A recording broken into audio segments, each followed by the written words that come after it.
Scotty kicked Peyton off of Fighting Boys last night. It's pretty fucking funny. It was a thing of beauty, man. Had to be done. It was pretty weird. Chelsea asked me to explain what happened this morning. I was just like, all right, so here's what happened. Scotty was like, they don't fucking put no money into anything anymore except for these damn superhero movies.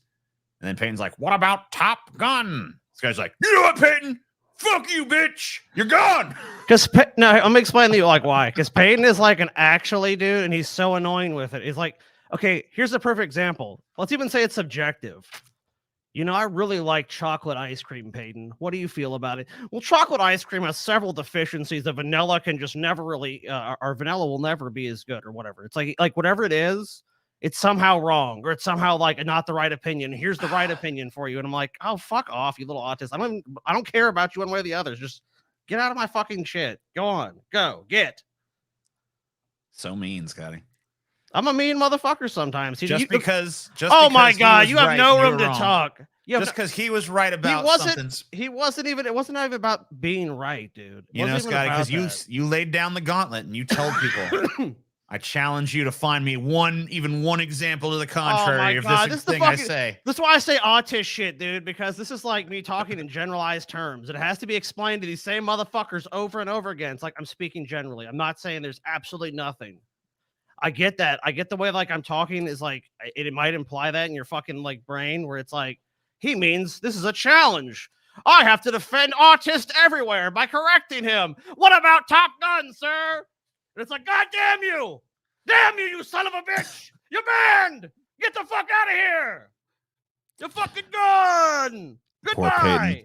Goodbye! I think everybody though that's like tangentially related to Scotty eventually gets the Scotty kick out though. Yeah, I've just seen it too. I've seen it too many times. Like I got it. Zandalar Cryptoducius Esquire got it. TJ's got it a bunch of times. Yeah. I mean, TJ knows. Let me respond to a comment. Stop picking on Peyton. Fuck and you. I'll pick on whoever the fuck I want. Don't tell Scotty who he can and can't pick on. Fuck you. I won't do what you tell me. I'm just listening to Rage Against the Machine lately. Fuck you. I won't do what you tell me. How about that, bitch? Stop picking on Peyton. Well, when Peyton stops being an annoying autistic motherfucker, I'll stop picking on him. When I tell Peyton one of my opinions and he goes, cool, that's a nice opinion, and not tell me why my opinion's wrong, even if it's fucking subjective, then maybe I'll stop picking on fucking Peyton. Until it then, wasn't subjective, Scotty. It wasn't subjective because you said, Scotty, you put out the gauntlet. I don't give a fuck what I said. You put down the gauntlet and you said. I don't give a fuck what I said. That they don't fucking throw no money behind no non-superhero movies anymore. Even if I'm wrong, TJ, I'm right. Even if I'm wrong, I'm right. Don't you get that about me yet, TJ? You're having a celebrity meltdown, right. Scotty. I'm having a fucking meltdown. You're having a fucking meltdown. You're on a fucking line here, TJ. Hey, you're on a fucking line. I just noticed I misspelled the title of this. This is Celebrity Meltdowns. I don't even want you to change it. All right. And we dude, one of the things I love about us is we got an all-pro fucking operation going on here, dude. You know what I mean? We just are fucking top of our class, top of the industry, fucking professionals on this bitch. If you're on a podcast, we're like the beacon on the hill, dude. We're the light of civilization. God damn, man. This is the fucking care and quality just fucking bowls me over. How did you miss? Okay, like I get it, dude. You know, you're not the best speller in the world, but Celebrity, dude. Celebrity. Dude, TJ's dyslexic. Like typing dyslexic. I've watched him, dude. I've watched TJ type a lot. Like probably way more than you'd think. Oh yeah. Because TJ will just like whip out he'll just make a document and start typing on it as we're having meetings and shit. And dude, if you watch TJ type, it'll drive you insane. It's like looking at a fucking chaos symbol in 40K, or you know, like inhaling some Joker gas or something. He's literally like he will misspell shit and like in the weirdest fucking ways. Like other words will come out when clearly he meant another one, and then he'll notice it and go back and fix it. And he somehow manages to keep up a pretty hefty rate of typing while doing this. But it'll drive you fucking nuts watching TJ type. What I'll do is one thing I do now is even though I don't really use I write, if I'm writing like a script or something, I'll use Word. But if I'm working on like my book or something, I use this program called Scrivener, but I still will put shit into Word to have it read back to me because I like their read back feature over there. But when it reads my shit back to me, I'm like, what the fuck is this shit? Because a lot of times, like there'll just be word transpositions, like you were talking about. Like sometimes I'll just use the exact, like a totally wrong word that's like vaguely similar sounding, and I'm like, what part of my brain did this shit come out of? But yeah, but I will just clack away. So my favorite thing when you do that, TJ, is you write like a whole paragraph, and your grammar and punctuation and spelling will pretty much all be right except like one minor one. And then I don't even read it. I'm like, TJ, you misspelled there. Oh, what's in the thrust of it? I can't really read the document with that incorrect spelling. God damn it. And then TJ's fucking ADHD, OCD, or whatever the fuck it is kicks in. He has to go fix it. You're fucking garbage, TJ. We all know that about you. Don't talk about me having a fucking meltdown. Yeah, I had a fucking meltdown. You could fucking melting down. You melted I down had against a fucking meltdown. You melted down against poor Peyton, all because he just tried to help you out with an example to the contrary. A fucking annoying ass motherfucking. You hurt his feelings, Scotty. You should apologize. Man. Oh man, I feel really bad about it. God, yeah, I can tell. You better apologize, Scotty. I feel terrible. I'm gonna have to make amends right away. Robert Downey Jr. has never had a meltdown, and I'll tell you this: this is a face of somebody that looks like they got their shit together, right? Everything's together in their life.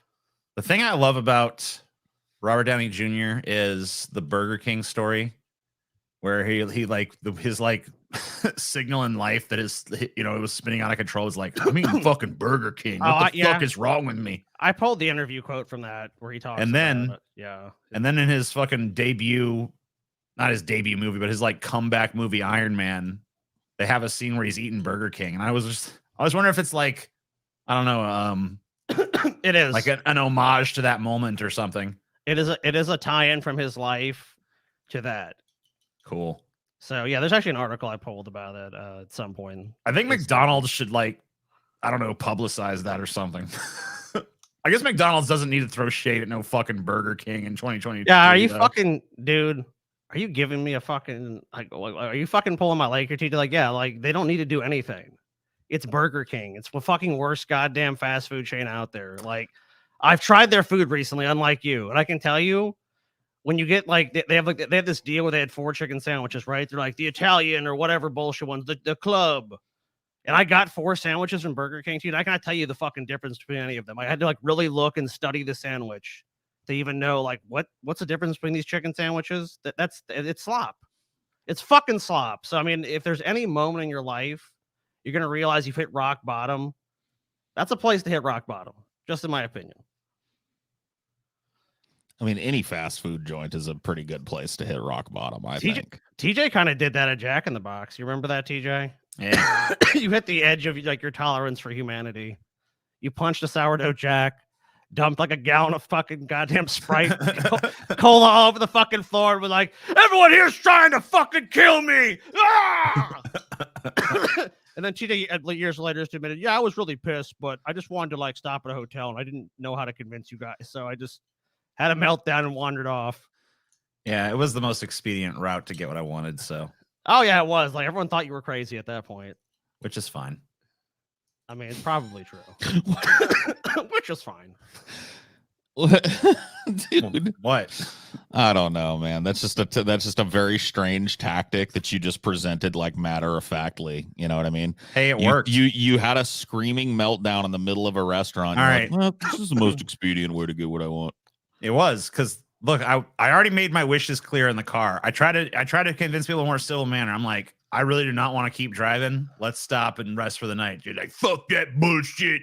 On we go. And I'm like, ugh. And I'm like getting really sweaty and the car is horrible. And I'm just like, I'm not doing this.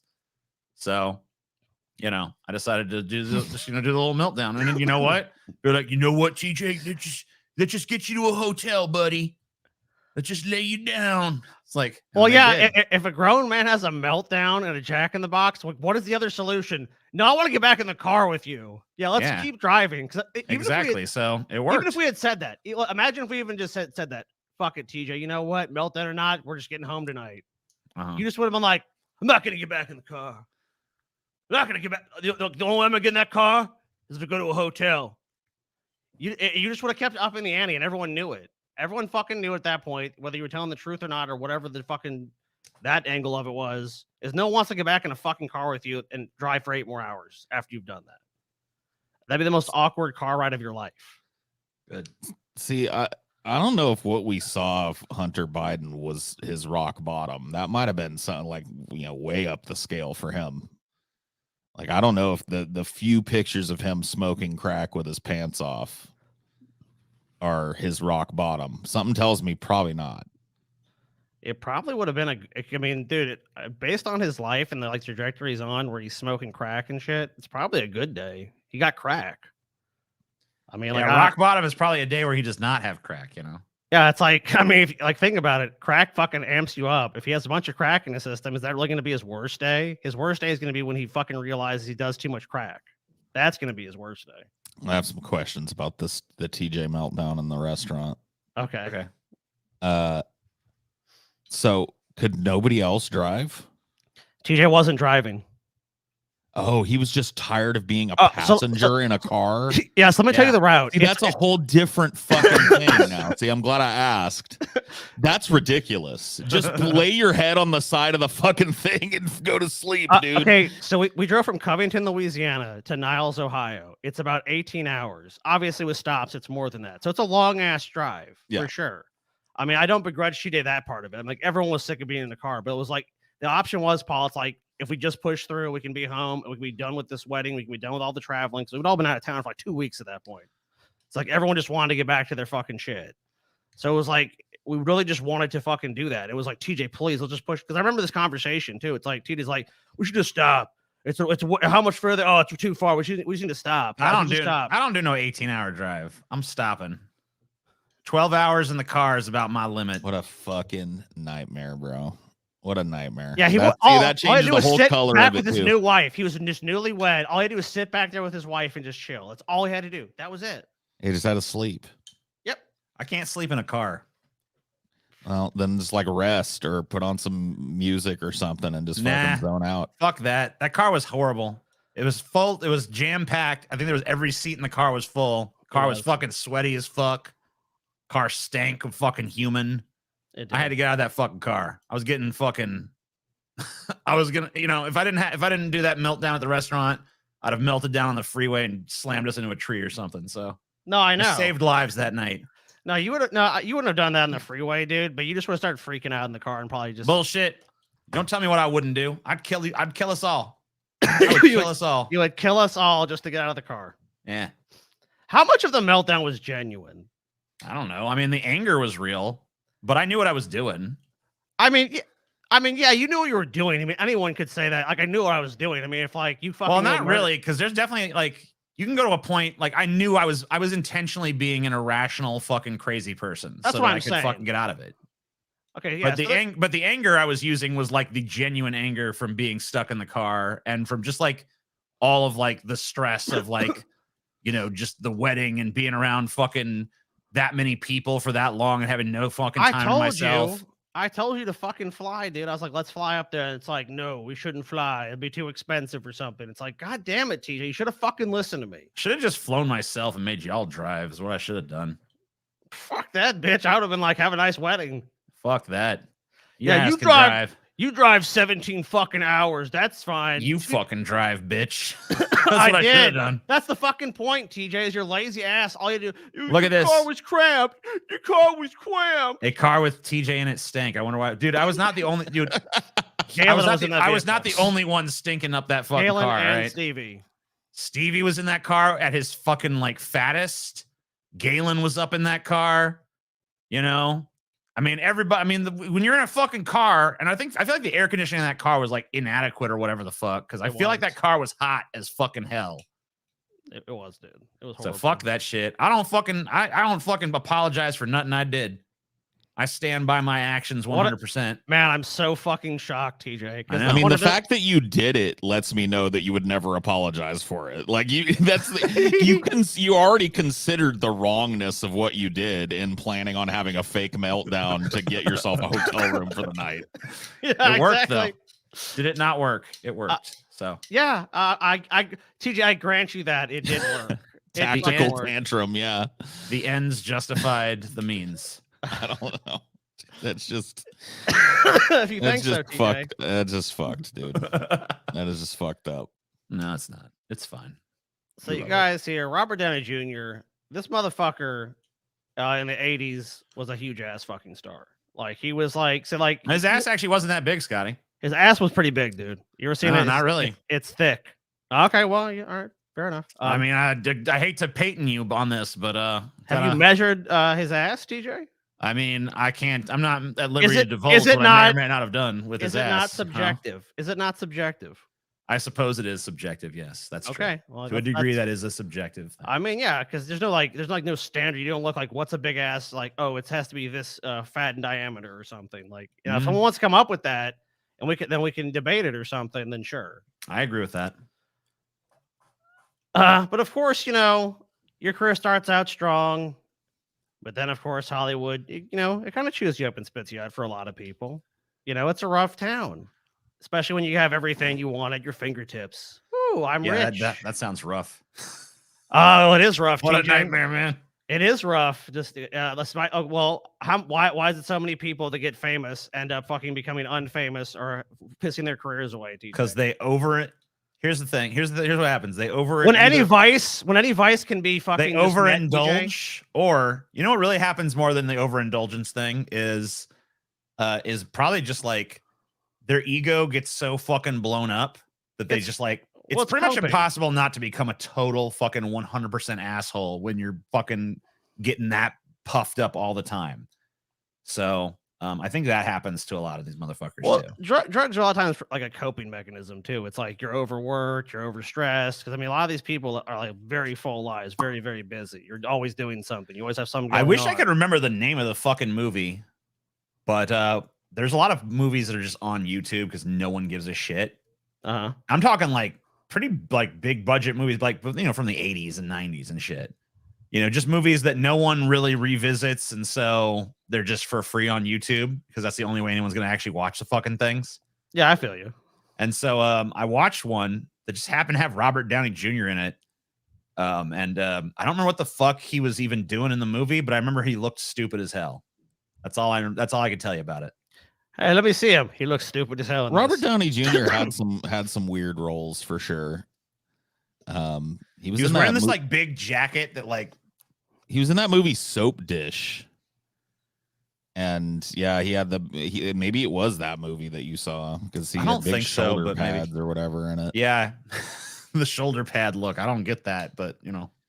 But I think when it comes to this, like my personal experience with actors is that they're all fucked up, myself included. Like none of them, I've never met somebody that is column A and column B, like A, talented actor, B, not psychopathic in some way. You know what I mean? Like that, those just don't mix.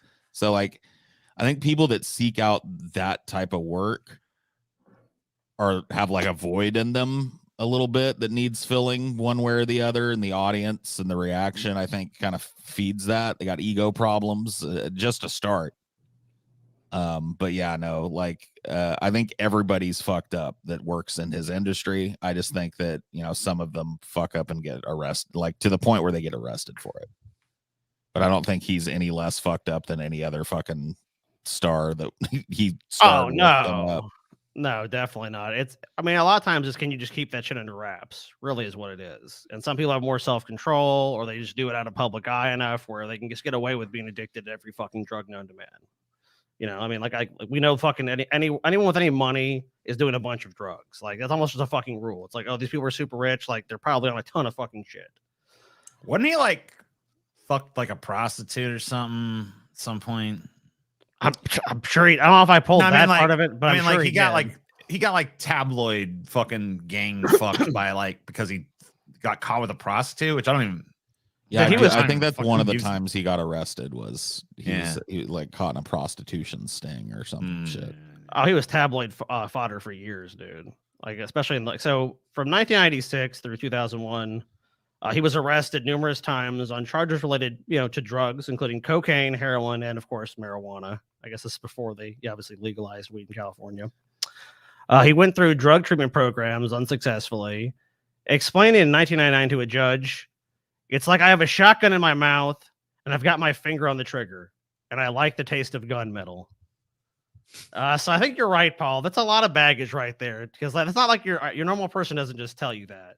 No, I mean, your average person can't act. You know what I mean? Isn't an actor.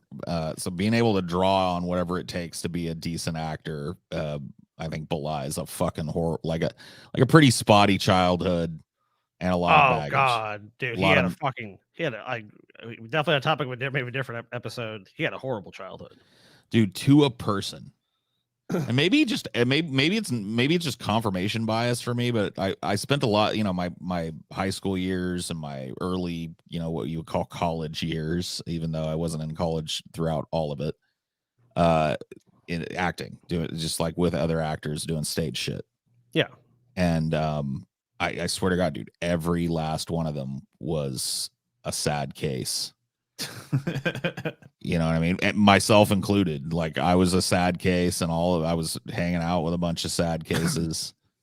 And so, yeah, I think it's just. Why didn't they have this version of Tony Stark in the Iron Man movies? Because I mean, they did. This one of the reasons they cast him was because of all this shit. They were like, "Ooh, yeah, like he can connect with that Tony Stark kind of like fucked up, indulgent sort of thing." That was one of the reasons. I mean, Tony Stark was a meth addict. Yeah, that was explicitly one of the reasons they hired him for the role. So it really was, because like he like, we talk about like a transformative character. Like, hey, can you transform into this character? It's like he had to transform his own fucking life. So it does make a decent argument for, hey, you can do it on the screen as well. He said he had been addicted to drugs since the age of 8 due to the fact that his father, also an addict, had been giving them to him. So his dad was basically a shitty addict that's giving away all his drugs to his 8-year-old. I think he just. No, that's a cool dad, dude. Fuck you guys, man. That's a cool dad, yeah, right, Paul. Yeah, that's a cool ass dad. He's like, come here, son. You know what? I'm not gonna be a typical addict and hoard all of this. If a dad is like, "Hey, son, you want a sip of this beer?" No one fucking looks sideways at that. But if it's like, "Hey, son, you want a hit of this meth?" Oh man, all of a sudden you're a bad parent. Come on, Robbie, you want to do a line of coke with your old dad, dear old dad? Come on, it'll be fun. Let's mainline some heroin, little Jimmy. Come on, let's do it. Yeah, just a little bit, because you're young, but let's give you a little hit. Poor little fuck. In April 1996, Downey was arrested for possession of heroin, cocaine, and an unloaded .357 Magnum ice.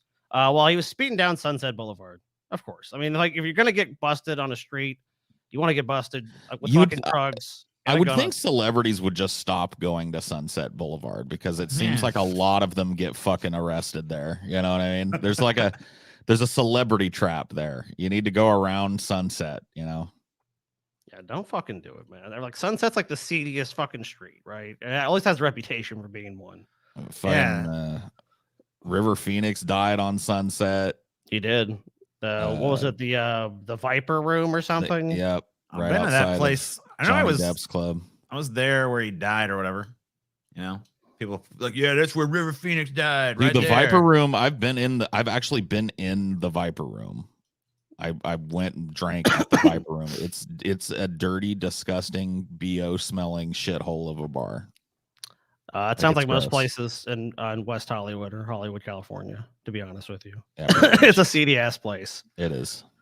So a month later, while on parole, he didn't want to be free too long. He trespassed into a neighbor's home while under the influence of a controlled substance and fell asleep in one of the beds. Well, it wasn't too bad. He just fell asleep in their bed. For that one, he received 3 years probation and was ordered to undergo compulsory drug testing. So, of course, if you're on drugs all the time, they're gonna make you start pissing in that cup. In 1997, he missed one of the court-ordered drug tests. Oops, because he was high and fucked up, and had to spend 6 months in LA County Jail. Oh, man, that's not very fucking fun, dude. Not very fun at all. After that, Steve-O tried to skate out of his bedroom window on Sunset. Yeah.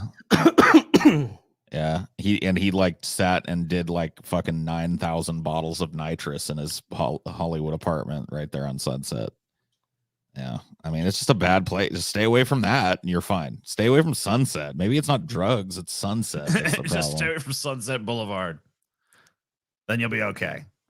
That's where everything goes down. As long as you can be 2 streets over, shit's gonna be fine. Yeah, just go around Sunset. Stay off of Sunset. Yeah, And you're fine. And if we're gonna illustrate how much of a meltdown and just how you can fuck up your own life, here's a great example. So after he missed another required drug test in 1999, he was arrested again. Shocking. Despite Downey's lawyer, which was Robert Shapiro, and assembling the same team of lawyers that had successfully defended OJ during his criminal murder trial, Downey was still sentenced to 3-year prison term at the the California Substance Abuse Treatment Facility and State Prison in Corcoran, California. Corcoran, yeah. Corcoran, yeah.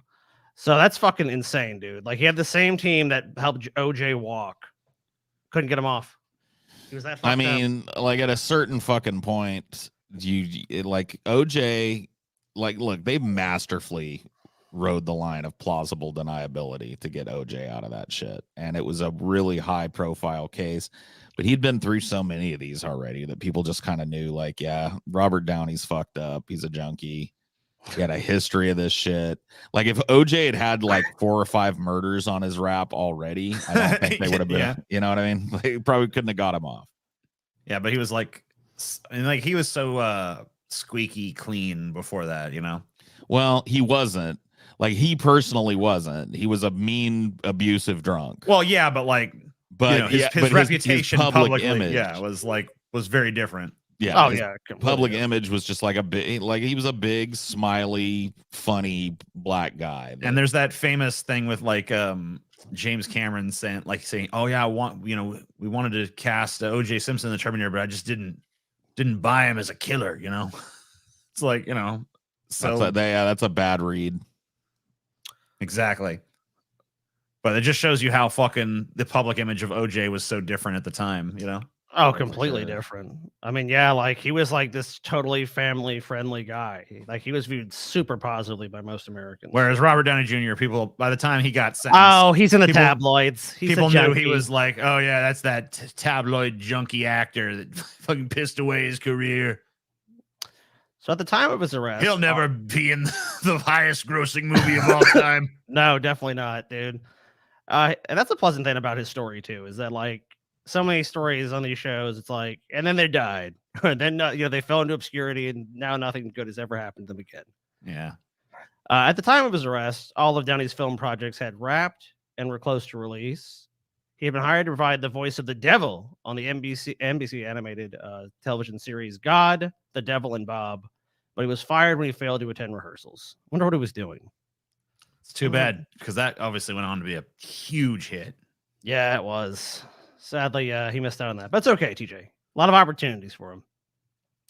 After spending nearly a year in the California Substance Abuse Treatment Facility and State Prison, Downey, on condition of posting a $5,000 bail, was unexpectedly freed when a judge ruled that his collective time in incarceration facilities from the initial 1996 arrest had qualified him for early release. Yeah, so he did some good. He got some good lawyering there, and it was like, hasn't he done enough time, Your Honor?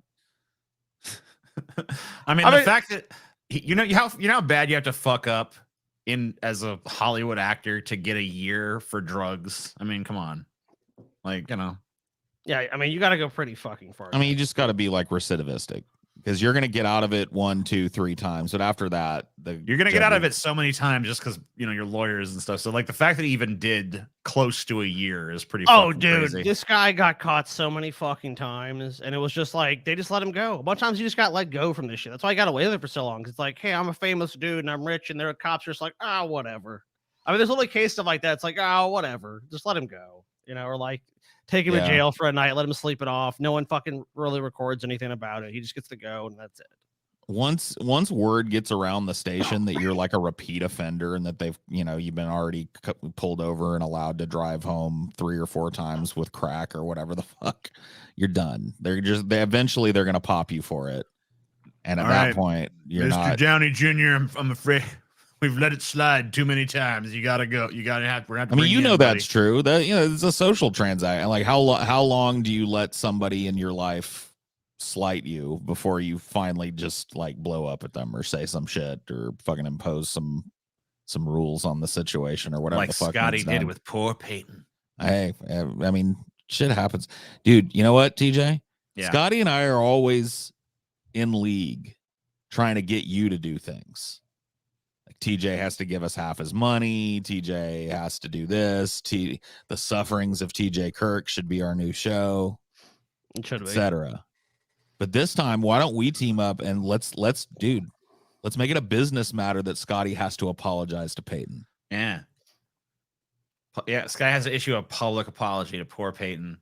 A heartfelt, yeah, 3-paragraph at least apology. And you got to sit in front of the camera. You got to look right in the fucking camera lens. You We're gonna play like that lighthearted, tinkly piano. We're gonna throw music flower behind. petals on you for some reason. Yeah, I like the flower petals part, but the apology part's the hang up for me. Is Andy Dick in this episode? I don't know. It's Scotty's episode. I guess you have to wait and see. Yeah, I don't see myself making that apology. Maybe you guys can convince me. I don't know. Who knows? I mean, the stranger things have happened in the universe. Have they? I would say so. After a week after his 2000 release, Downey joined the cast of the hit television series Ally McBeal. Oh, ever watch that show, TJ? Ally McBeal is one of those shows. You see these shows happen a lot of the time where a show will kind of come out of nowhere and become really popular for like one season. And then it kind of fizzles out. True. It's like one of these shows that's like big for a second and then it goes away. And Ally McBeal was kind of like that. And the only thing I remember about the show, and I don't think I ever actually watched an episode, but like one of the first ever internet memes was this stupid dancing baby. Oh God, yeah. Remember that fucking stupid ass dancing baby that was like big and like I don't even know what fucking year it was. That started on Ally McBeal. Right. Well, no, it did not. I don't think it started on Ally McBeal. I think they fucking were the first ones to be like, hey, can we take this stupid internet meme and put it in our show and fucking and then they did it. And then I remember people talking about that, like the little dancing baby is in the show. And then I'm pretty sure that fucking worked. That's what I remember about that show. So it worked for a while. In that show he played a new love interest. He was actually did really well in the show. He was nominated for a Primetime Emmy Award for Outstanding Supporting Actor in a Comedy Series, and actually won the Golden Globe Award for Best Supporting Actor in a Series. I mean, he was always considered a good actor. I mean, I feel like pretty much the whole time he was on the scene back in the 80s and whatever in the 90s and shit, he was always considered good, like on screen. I mean, he might have had some stinkers here and there. I'm not really sure, but I'm sure he probably his stat. He was getting a lot of work. Like that was never in. Like he was getting hired a lot, which means he was really talented. So yeah, he got. I mean, he literally got out of that fucking state prison. It's like, all right, you have a job. Most people don't go to prison and immediately get hired for a major television acting role. Yeah, there are few businesses that you can be involved in where like a prison stint is just a blip. You know what I mean? Yeah, whatever. you did a little time. Honestly, the reason he was brought on is after a lackluster third season, Ally McBeal found its footing in season 4 with much of the credit going to Downey, who played Ally's love interest, Larry Paul. So, I mean, honestly, he was a big part of the success of the show coming back. So the show was kind of like on the rocks and shit. It's like, oh man, we started strong, but shit's kind of like, eh. So season 4, they bring him on and he fucking that fucking show was deficits in the show or whatever. That show was from the get, dude. That it definitely was. Sucked. I mean, I never watched it. What's it about? What is Ally McBeal? Is she like a lawyer? Is she? Yeah, she was like a maybe not a lawyer, but she was like a law clerk or something. It was like white people problems. The show. Oh, okay. It was one of those like there was a lot of those back then. Late 20-something, early 30-something seeking what the meaning of our lives are, and we're all confused, and we thought we'd be farther. It's like Friends. It had that same vibe. Yeah, it says here it's a young attorney who ignited a firestorm of debate over whether McBeal was a poster child for a new wave of feminism or an affront to it.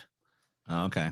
Yeah, so she's like a young lawyer, and I guess it's, you know, some people saw it as like a feminist show, and some people were like, no, it's not. It's too traditional. And then the people who could look past all that were just like, it's a piece of shit. I mean, yeah, if you're looking, Boring. yeah, it's just some boring fucking garbage if we really get down to what it is. So on April 24th, 2001, ABC News reported Robert Downey Jr. had been arrested for allegedly being under the influence of a controlled substance. I mean, come on with the alleged part. After his release, Downey checked into a rehab facility. At the time, Downey was also for the 9,000th time. Yeah, basically facing legal woes resulting from a police search of his hotel room the previous fall that uncovered cocaine and Valium. Shocking. A day later, the Washington Post revealed Downey had been fired from Ally McBeal, with Kelly releasing a statement saying, "We were wrapping up the stories on the final few episodes for the season without him." Oh, man. So you had to fire the best thing about your fucking show. Yeah, I wouldn't have done it. I've been like, you know what? We stand by that druggy piece of shit. I mean, it probably would have been smart for them to not care, because people don't, like, you know what I mean? Like, it's not like nobody showed up to see Iron Man because Robert Downey's a druggie. Yeah, I don't think, I mean, I'm sure there probably was somebody, but like, I never fucking heard it. I've never heard the take once of like, that Iron Man movie does look pretty good, but I refuse to see it with that drug-addled piece of shit Robert Downey Jr. in the lead role. I mean, no one really cares, dude. Let's be honest. If you're a fucking good actor, and he's a good actor, so it's like, I think as long as those problems don't show on the screen, I don't think anyone's really that concerned. It's just if he can manage to run his life outside the time he's on a fucking film set, which of course didn't really work out too well. Robert Downey Jr. Is he Hollywood's heartbreak kid, an addict who truly can't help himself, or a save spoiled himself star who's had too many second chances? Can he save himself? I mean, he was like, honestly, I feel like he's all of those things. He's an addict who truly can't help himself, and he's a spoiled star who probably got too many second chances. Yeah, I have to agree there.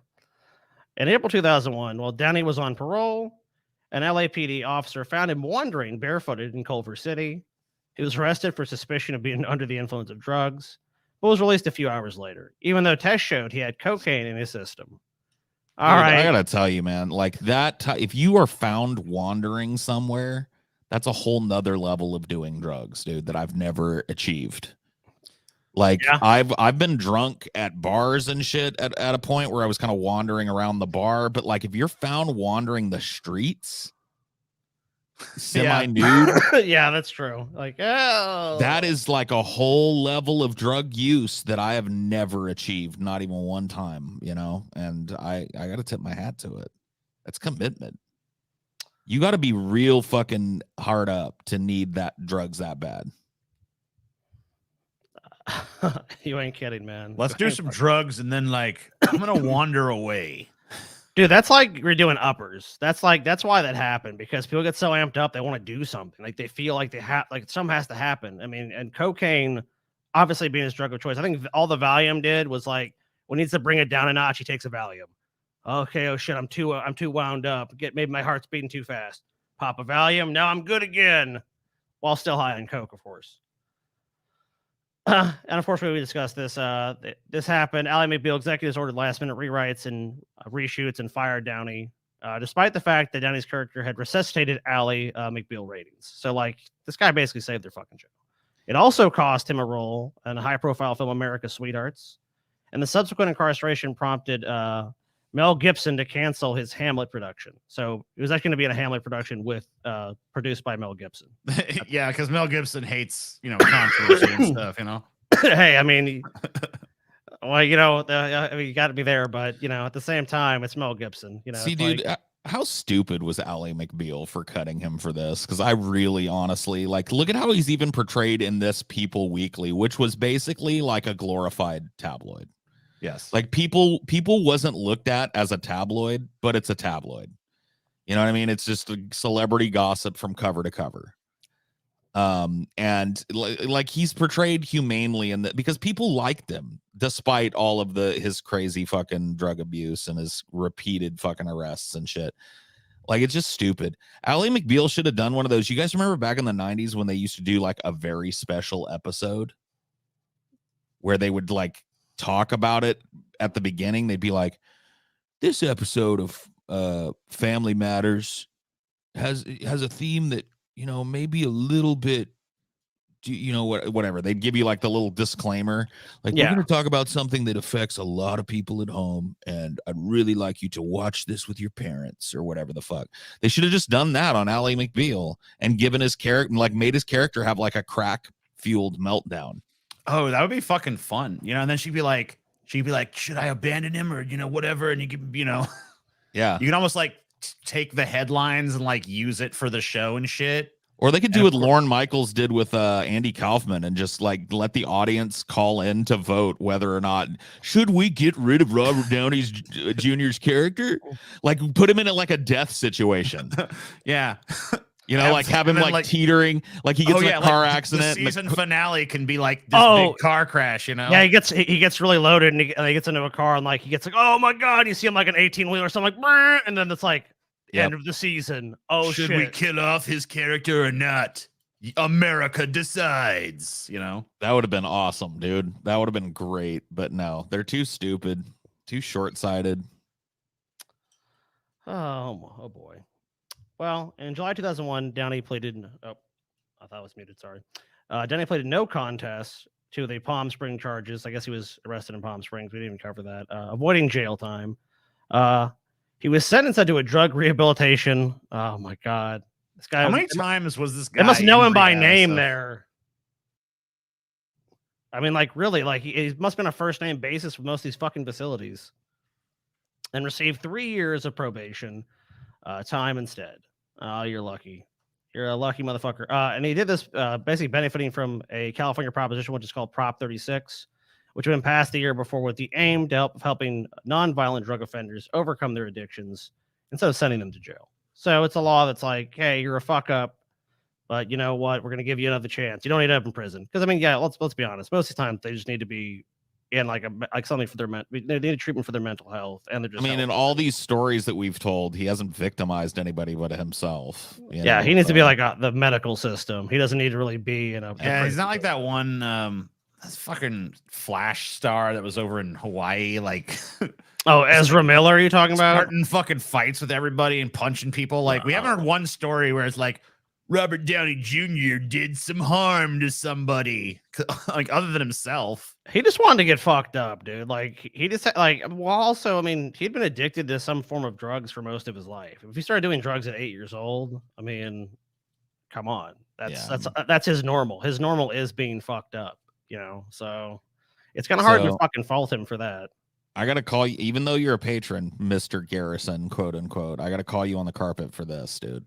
If you're gonna call yourself Mr. Garrison, yeah, have a picture of Mr. Garrison as your profile, you have to say "okay" after everything you type. Okay. The thing is, otherwise, that's not Mr. Garrison. That's fucking Mr. Mackey or whatever. Yeah. Right? Yeah. Oh yeah, that isn't. You're right. That is Mr. Mackey. Yeah, his name is. That's a fucking okay. That's pretty funny. I kind of dig it. Dude, he totally duped you. Yeah, dude, I was the victim of a ruse, a cruel ruse. Yeah, son of a bitch.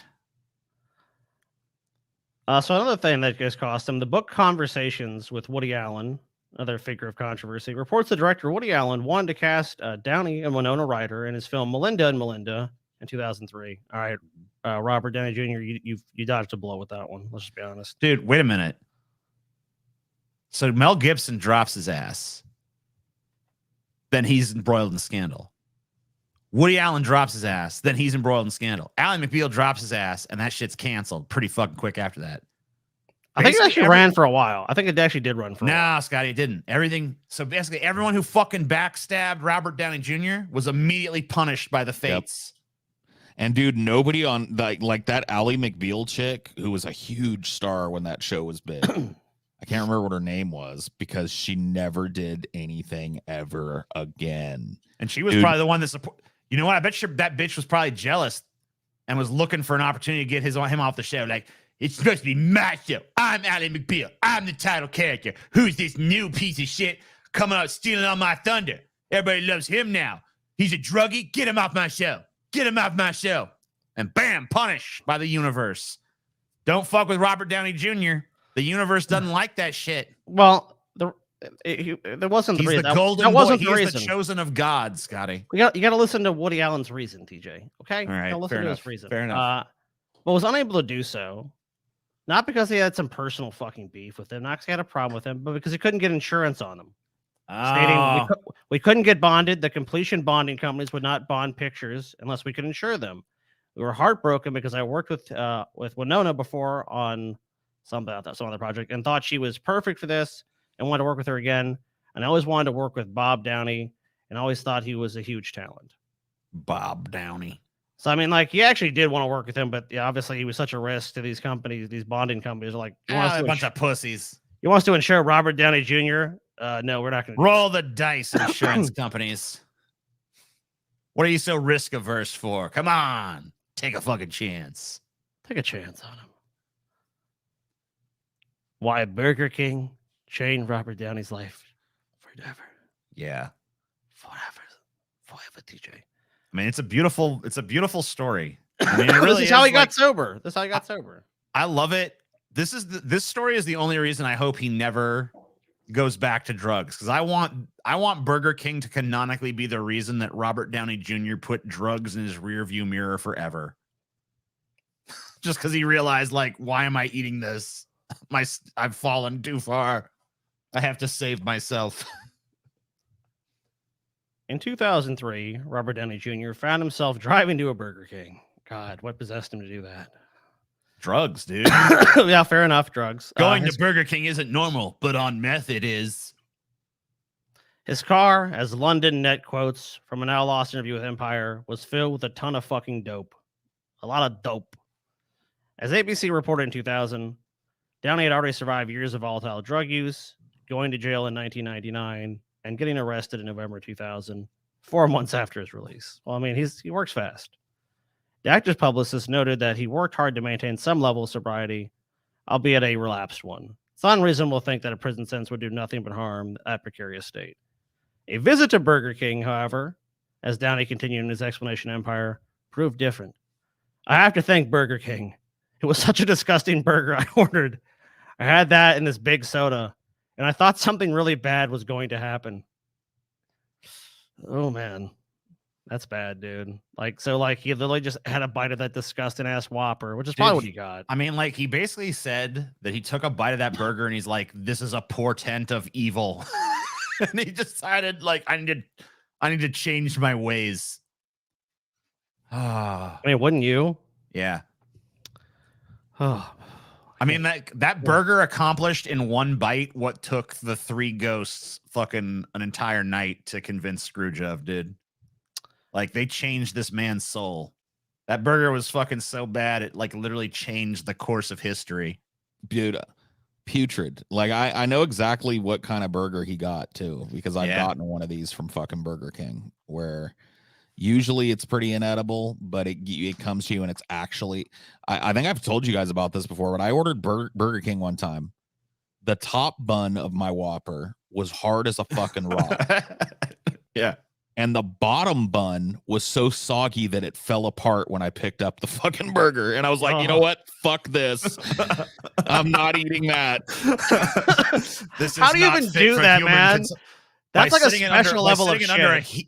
By sitting it under a heat lamp for way the fuck too long. Yeah, they made that fucking Whopper probably for the afternoon rush. And here I was at 9 p.m. getting it, you know?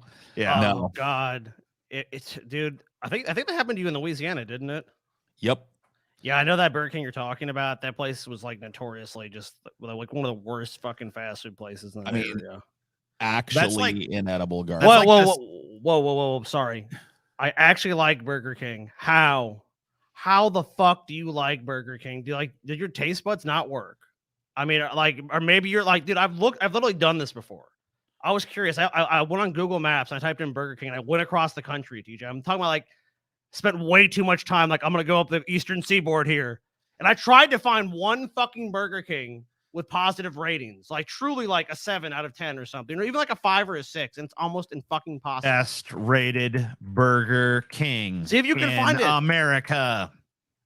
I don't know where it fucking exists, TJ. I don't know where the fuck it exists. They're almost always low rated. Oh, that's just nonsense. Wendy's is way better. 15 best Burger King burgers ranked. No, I don't need that. None of them are going to be good. Every single burger at Burger King ranked. Best Burger King near me. So after this, he states he tossed his drugs into the sea. It doesn't exist. That's what I told you, man. I fucking told you, TJ. I fucking told you this shit. It don't real.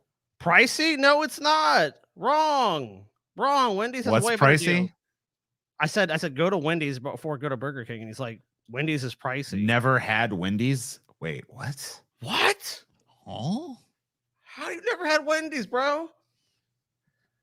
What's better, Spam or Burger King? I feel like this person lives in some like one horse town that has no fast food options, but there's like a Burger King and like a fucking gas station Subway or some shit. Well, I like Spam, so I have to ask TJ and Paul this. If you had a choice, you had to either eat Spam or Burger I eat King. Burger King fucking all day before I eat that nasty Okay, shit. fair With that enough. fucking, I mean, it depends, honestly. those fucking because boogers on the top and shit. I'll figure out something at Burger King. I can eat the fucking fries or something. I'll figure it out. I'll figure out what on their menu is the least inedible thing. You know, 'cause I fuck cannot that. even You gotta eat the fucking- biggest, fucking beefiest sandwich, TJ. The biggest and beefiest. Do you know what happened? This is how I brought. I mean, we're not. We shouldn't be talking about Burger King. Whatever. Fuck, we're talking about Burger King now. So fuck we want about, bitch. okay. So I used to go to Burger King and get the Whopper. Okay, Right. Flame broiled Whopper, pretty good. Wow, yeah, okay. Blah, blah, blah. I mean, I'm pretty sure my standards were just way lower because I was, like 20 or whatever the fuck, right? And then I started to get the double Whopper, and I'm like, I mean, it was still like I was still liking it, but I'm kind of like. Something's like off here. And then I'm like, man, they got a triple Whopper. I'm gonna get the triple Whopper. And about halfway through the triple Whopper, something happened in my brain where I suddenly kind of just realized, like, wait a minute, this is fucking disgusting. This meat is horrible. This doesn't even taste like beef. What is this shit? And like ever since that moment where because one thing about the Whopper is they overload that motherfucker with condiments. So you can't really taste that meat too much. Then the double Whopper, there's more meat, so you taste a little more. By the triple Whopper, you can't taste anything but that fucking meat. And you realize like this is horrible. This is like I wouldn't accept this shit from like a hungry man dinner. So why am I accepting it from a fucking restaurant? So one of those canned burgers or whatever, like the preserved burger. That's what it tastes like in there. It's gross, dude. Burger King has been gross for a while, and it's sad because Burger King used to be really fucking good. Like in the 80s and early 90s, mid 90s, dude, Burger King was a contender. I don't know what they've done to their process. I don't know if the flame broil is just like totally like a fake thing now. It totally is. I'm told it's a race to the bottom. There was a race to the bottom with fast food prices for a while, so they basically just kept cutting quality on some chains did, especially Burger King, because they were trying to compete with basically like the dollar menu shit.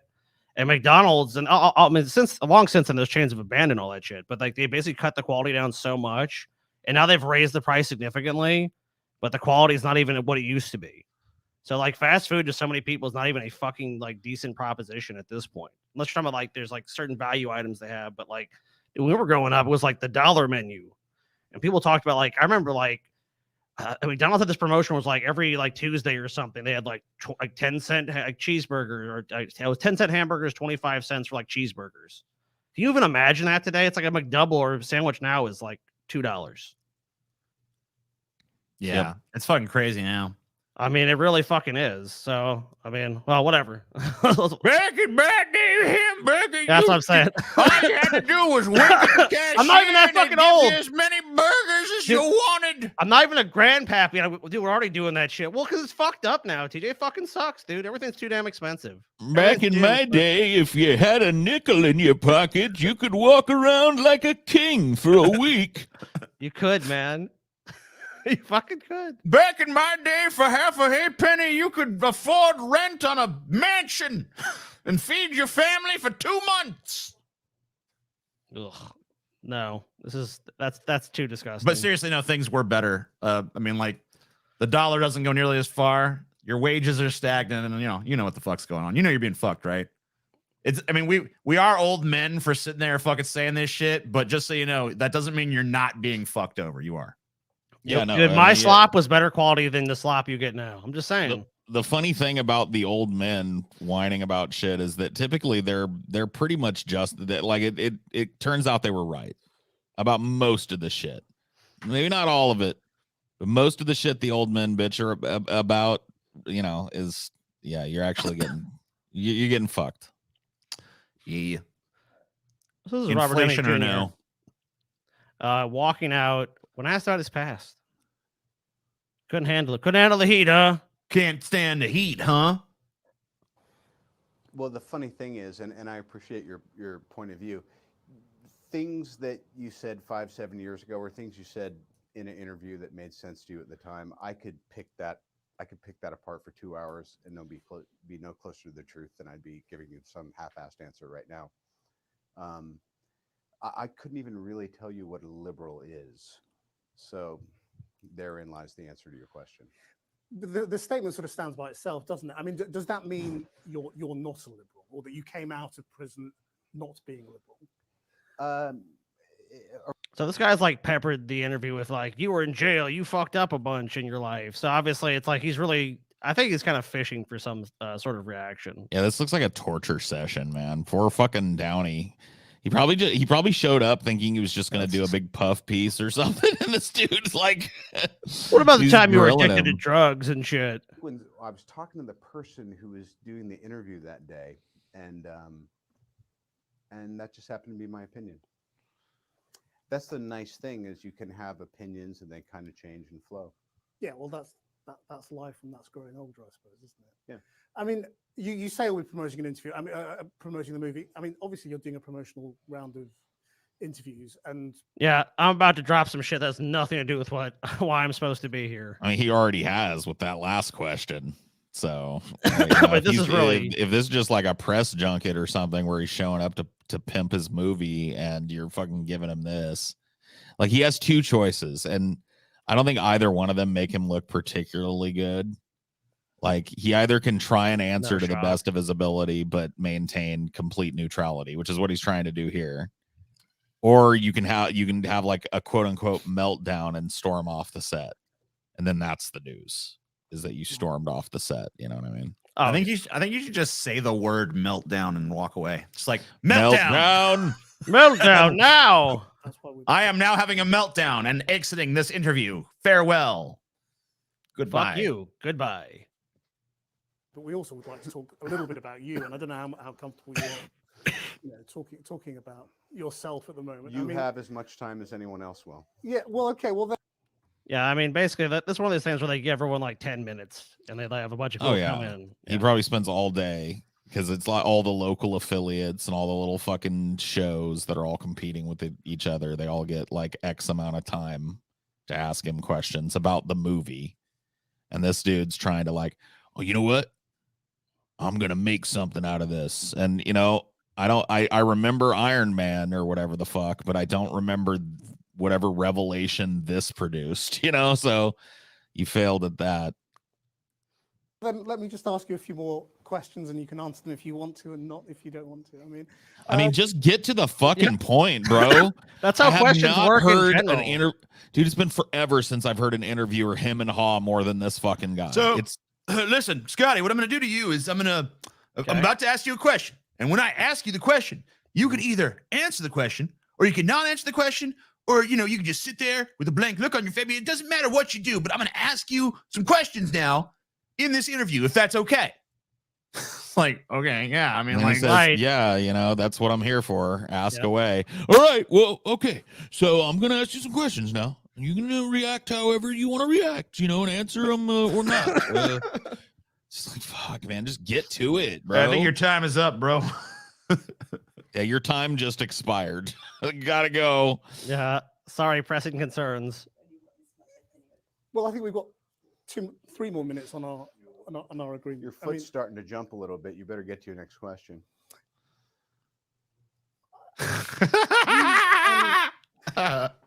This dude is fucking like not prepared for this. He's fucking losing. He's starting to look sweaty. People said that this Oh. dude got like fuck stomped by Tarantino at some point too. Like he tried to do some ambush shit to Tarantino I as think- well. I believe he did. I almost pulled Tarantino for this episode, but I want to save him for next time. Tarantino doesn't have meltdowns. That's just his default state, though. Yeah. Well, he has. Well, I don't know. I definitely there's a video we already covered on the show before where he does have a meltdown on somebody. No, that's just how he always is. Every second of every day. I don't think so. Yeah. You've talked in other interviews again about your relationship with your father and the role of all of that. Yeah, let me bring up the fact your dad who gave you drugs your whole life and your past addictions. Yeah, with 2 minutes left in this interview, let's talk about your dad. It's like, no, not a 2-minute thing. Bye. See ya. In the dark periods you entered and taking drugs and drinking and all of that. And I just wondered whether you think you're free of all of that, or whether that's still. Sorry up the show. Wow. Okay, guys, I talked about each of you one of your most traumatic events in your life suddenly. So you think we just set aside the rest of the time of the show, just talk about the most traumatic things in your life. Not You even guys that. think- It's like they're trying to like give him this question with barely any time left to even properly answer the fucking question. And it's like a question that would require like some sort of deep exploration, but they want like a pithy soundbite about it. This is like what Scientology calls bull baiting. They're trying to get him to have a blow up or walk off or whatever, because that's going to make this clip more newsworthy than the other press junkets that were done that day. It'll get carried to this and that, and it'll get taken to the affiliate. And that's probably what happened. And this dude probably got a fucking fat paycheck for getting Robert Downey Jr. to walk off. He's just baiting a reaction. You know what I mean? I'm sorry. I really don't. What are we doing? Well, I'm just asking questions. That's all. Right. Oh man, that's definitely a sign Right. you're a douchebag. Like if you don't, no one that's nice or like kind or empathetic will ever utter like, I'm just asking some questions around here, especially in a fucking context like this. Like, Yeah, you- like you're not like some intrepid journalist like interviewing a government agent about some shit. You're just like dredging up some dude's trauma. Like, I'm just asking questions, you know? just ask your questions about It's when like- you were a fucking junkie. You want to talk about your junkie days, buddy? What about talking about your father and all the darkness of your past and stuff? You want to talk about that real quick? Give us a little quick fucking soundbite on that one there. Like with 2 minutes, with a fucking half a second left in the time I have allotted. Bye. Bye. I'm sorry. I'm so flustered. Oh yeah. I'm sorry. I just what? It's like yeah. No. Look, I don't want to do that. He said it's getting a little too Diane Sawyery, and you're a schmuck. Call them a schmuck. Oh shit! Did he say that? I mean, that dude is a fucking schmuck. She That's is. wait. No, that's rude though. You shouldn't call him a schmuck just because he's a schmuck. You know. What about a schmo? Yeah, call him a schmo. You call a schmo. You're like, you know what? You're a schmo. That way, they at least don't need to know they're a total outright fucking schmuck. You know. You're a schmuck. And then if they're a prick, tell them they're a schmuck. You know, you gotta use one insult under. I hear you, TJ. That's the polite thing to do. You don't make no sense, TJ. I don't want to. You don't make no fucking sense. I'm not trying to. Russell Crowe does not look as good skinny, man. I'm just No, saying. Russell Crowe, fat Russell Crowe, I just want to say, national treasure. A lot of people fucking got mad at me for liking Thor, Love and Thunder, but you know what? As soon as I knew just watching the trailer that when fat Russell Crowe was playing Zeus, I'm like, I'm here for this. And not only that, give me as much of Russell Crowe playing Zeus as you possibly can give me. Make that like the new flagship Zeus, the property of movie. fucking Disney and shit. Yeah. That's what I want. He was never 100%. skinny. I mean, no, he was never. I would never call him skinny, but he was. He used never, to be buff and shit. Yeah, though, he you used know? to be like in real good shape. I'm not Oh, saying yeah, he was skinny. I mean, like, but he's Especially clearly- in Gladiator. He's not fat. Now he's fat. He's Oh, yeah, he's- ripped in Gladiator, dude. Yeah. But yeah, now I mean Russell Crowe's a fat fuck now. But I mean, hey, nothing wrong with being a fat fuck. So between 1999 and 2005, Russell got into a lot of little altercations, got in a lot of trouble. even gave him a his reputation was so bad that South Park even did like remember that fighting around the world thing? Yeah. They did a whole bit about it, which was pretty good, honestly. No, there's South Park's bit about him just like fighting around the world or whatever was great. Making movies, singing songs, and fighting around the world. I think that's how it went. Yeah, this motherfucker, he like, I don't want to fucking jump on what's gonna happen, but like, the thing I remember is he threw a fucking phone at somebody at one point. Yeah, that Oh no. We're gonna talk about that. This is actually him being arrested for that. That's what this. Oh, picture okay, is. cool. Yeah, good. The first incident actually happened in 1999. I wish there was a video of this because apparently it was caught on video, but I couldn't find anywhere. Crowe was involved in a scuffle at the Plantation Hotel in Coffs Harbour, somewhere in Australia, which was caught. Yeah, which was caught on security camera. The two men were acquitted of using the video in an attempt to blackmail him. I guess they found he was like he's a big shot or something. Like, oh, we can fucking blackmail this guy. But I guess that didn't happen. So whatever. Probably just wanted some more money. In 2002, when he was part of the Crowe's appearance at the year's BAFTA Awards, was cut out to fit the BBC's tape-delayed broadcast. Crowe used strong language during an argument with producer Malcolm Gary. The part that was cut was Patrick Kavanagh's poem in tribute to actor Richard Harris, who had died that year, which was cut out for copyright reasons. Crowe actually did later apologize, though. I guess he got pissed at someone on TV because they cut his little nice, poem reading. That's not too bad, right? I mean, so far, I mean, look, you got into a fucking fight at a hotel, and by the way, for some reason, a lot of this shit happens at hotels. If you want to fight with a celebrity, you got to go to a hotel. I mean, just a lot of shit. Period happens at hotels for sure. Hotels are like a dangerous place to be most of the time. Because people aren't home, and they a lot of them are there so they don't have to be at home. They're crazy. They're at their ragged end, dude. There's a lot of desperate people in hotels. You never know, dude. You never know. Russell Crowe could throw a fucking phone at you. He could. Later in 2002, Crowe was alleged to have been involved in a brawl with businessman Eric Watson inside the London branch of Zuma, a Japanese restaurant chain. The fight was broken up by, I guess, English actor Ross Kemp. So we have an article about that. See, the Wikipedia how that the I pulled, fuck do you get in a goddamn fight at a Zuma or whatever the fuck? So it's really interesting because if you read the surface level stuff of this, it's mostly just like, oh, it's just they got into a fight. So this is alleged to be the reason. Crowe's racist insult led up to a punch up. Okay, punch up. Gotcha. We wouldn't call it that here, but this is the punch up. The Sydney Morning Herald. So I don't know how to do an Australian version of punch up, so I'm just gonna go with this accent. Punch up. Oh, they had a fucking punch up they did down there. There you go. Russell Crowe got himself in a fucking punch up. He did, eh? I love how grimy your Australian sounds. Oh, dude, give us a fucking ciggy, mate. Give us a fucking lighter. Yeah. Russell Crowe. Punch up, he did. So actor Russell Crowe's altercation at the London restaurant started after he made racist remarks about the New Zealand Warriors rugby team. It was claimed yesterday. And the Sydney-based Oscar winner faced more trouble last night after allegations from a fellow guest at the Japanese eatery that his behavior had been despicable. You're despicable, Russell. You're despicable. I love it, man. Fucking despicable he is. Getting in a punch up. Paul's Aussie is an outback hillbilly. I love it. Yeah, dude, it's Bogan.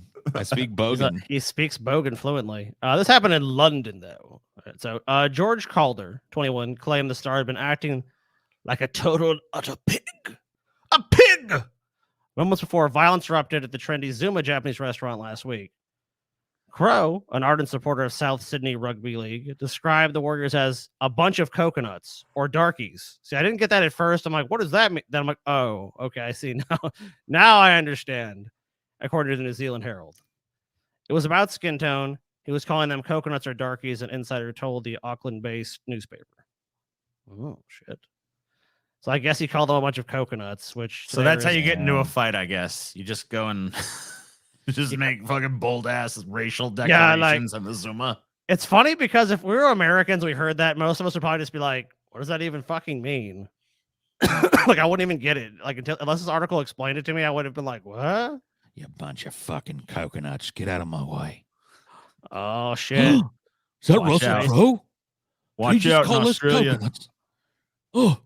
Oh, Mr. Crowe, that's inappropriate. Fuck you, coconut. That's probably what happened. Close enough. Crowe's comments reportedly angered Eric Watson, the millionaire owner of the Grand Finalist Warriors, and this led to a punch-up between the two. The insider said one of the women at Crowe's table began to cry after his comments, and Watson asked Crowe why he was behaving so irrationally. I mean, it's Russell Crowe. Watson, he left the table to go to the bathroom, and while he was there, Crowe confronted him. Oh, shit. It was one of those. I mean, if you step at someone in the bathroom, it's like, that's a time where, yeah, I think fist can You know what the big pretty flaw of that South Park episode was? What? They tried to make it seem like no one would want to watch the show where Russell Crowe goes around the world fighting with people.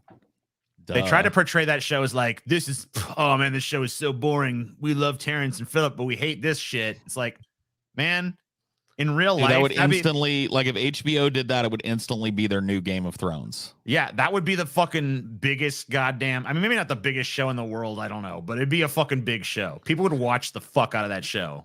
The show where Russell Crowe literally just goes around and starts fights with random people. And just fucking love that show. That sounds like an amazing fucking show. I'm okay with that show. Yeah, especially send him to like black areas of the world because then it's going to get real juicy. You know what I mean? Oh, man. He's going to come with a coconut. Oh yeah, and like, what's a coconut? Then like a few Google moments later, it's probably like an Aboriginal or one of the like boat people. But whatever. I'm guessing. Yeah, I'm guessing because we're talking about New Zealand, so Yeah. I'm assuming that makes more sense. Especially Russell Crowe at this time. I feel like Russell Crowe is now like, I think one of the reasons Russell Crowe just eats now is because whenever he would have normally beat the shit out of somebody or started a fight, he just eats a cheeseburger, and that's why he's so fat. I'm Russell Crowe, and I don't take no shit off of nobody. That's why HBO's flying me all around the world to some of the worst parts of the world to get drunk, fuck people up. Like fucking you sold. Yeah, like Russell Crowe. I want that, especially now with fat Russell Crowe, dude. I mean, fuck that shit. Like now he's in the perfect point in his career. It's like, look, we want to just fucking see a promo of Russell Crowe just breaking a chair over some dude's head or something, you know? Yeah, dude, drop him in a fucking like Middle America Denny's. Dude, at, like, I want to. You know what? I want to see him just 2:00 in the morning on a Friday. Yeah, I want to see him fight like a suburban dad who's like having a midlife crisis at a fucking Applebee's or something. You know? That'd be fucking awesome, dude. I want to see him just fucking like Russell Crowe just barge in and fucking start being an asshole, and the suburban dad is like having his midlife crisis. So he's like, you know what? I'm gonna stand up to this bully. Don't want Russell Crowe to sit. You might think you're some big star, but you're not. And then he just gets a fucking chair bashed across. You know it starts, TJ. I see Russell Crowe walking in like, and they just get their fucking like, that appetizer combo. You get like your chicken wings, you get fucking potato skins and mozzarella sticks. He just sits down and starts eating the dude's shit. Yeah, dude. It's like, what you gonna do? I can't do his voice, but it's like, what the fuck are you gonna do? He just like he sees an order just like coming by his table, and just snatches out of the waiter's hands. Give me that. He's a motherfucking chicken wing now. Dude, I want this to happen so badly. Please, Russell Crowe, make my wish come true. Oh, it's beautiful. Are you gonna get up and do the man dance? Or are you gonna sit there in your Applebee's booth looking like a fucking cunt? What did you call me, sir? I called you a fucking cunt, you stupid fucking yank. Open your ears up. You can't talk to me like that, Mr. Crowe. Just did. Oh, I just did. So now what? You know he's not going to wait for them. He's just going to initiate the violence probably at that point. I mean, fucking goddamn. I love it. From what I can figure out, Eric defended himself well, but the fight was broken up by one of Russell's minders. I guess he does need minders. If I want a superpower, it's the superpower for every time we have one of these little conversations about a intellectual property that should exist, it just like becomes like, I just go on HBO Max tonight and there it is. Like, oh man, I can't wait to watch this show that we created with our powers today. On this episode of Fighting Around the World, Russell Crowe visits Iowa City, Iowa to kick the ass of some suburban dad who gets out of line. Exactly.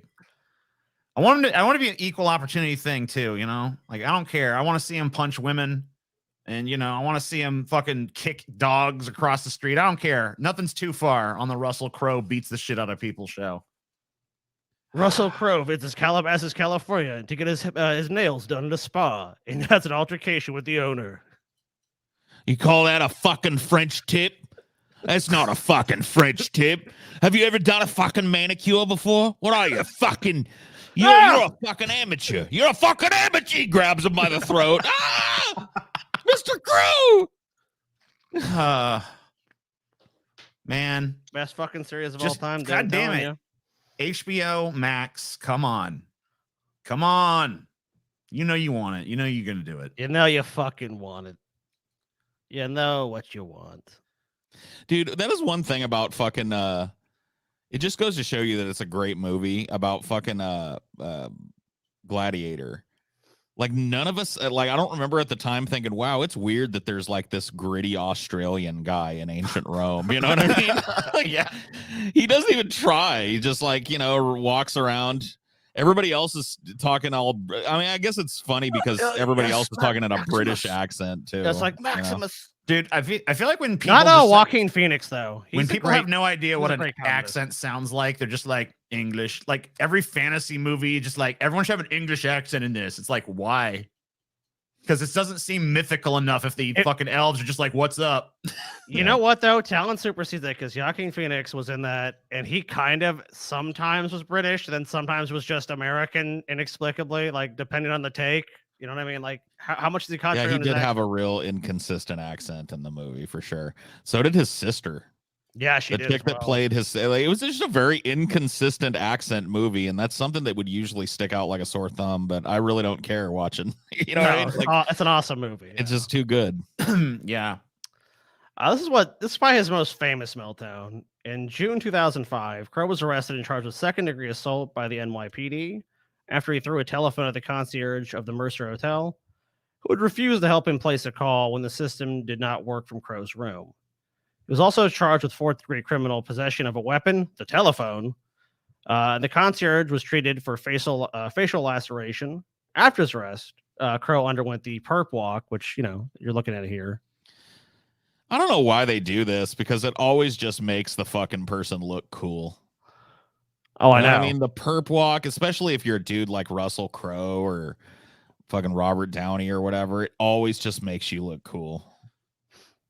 Yeah, I mean, like this.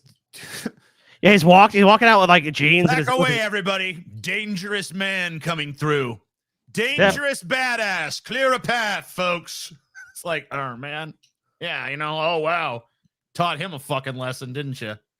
Yeah, so he underwent the procedure customary in New York City, exposing the handcuffed suspect to the news media to take pictures. The procedure was under discussion as a potential Article 5 violation of the Universal Declaration of Human Rights. I don't know if that ever went or whatever happened with that, but I'm guessing they're probably still. Russell Crowe probably fucking paid these dudes to take these. Oh, I know. Yeah, pictures, dude. walk me out there, Mr. Crowe. We can take you through. There's a basement exit. There's a back exit. No, through the front. I have to go. Yeah, I through mean, the like they front. let him put his sunglasses on and like pick his outfit. He picks an outfit that looks like casual but tough.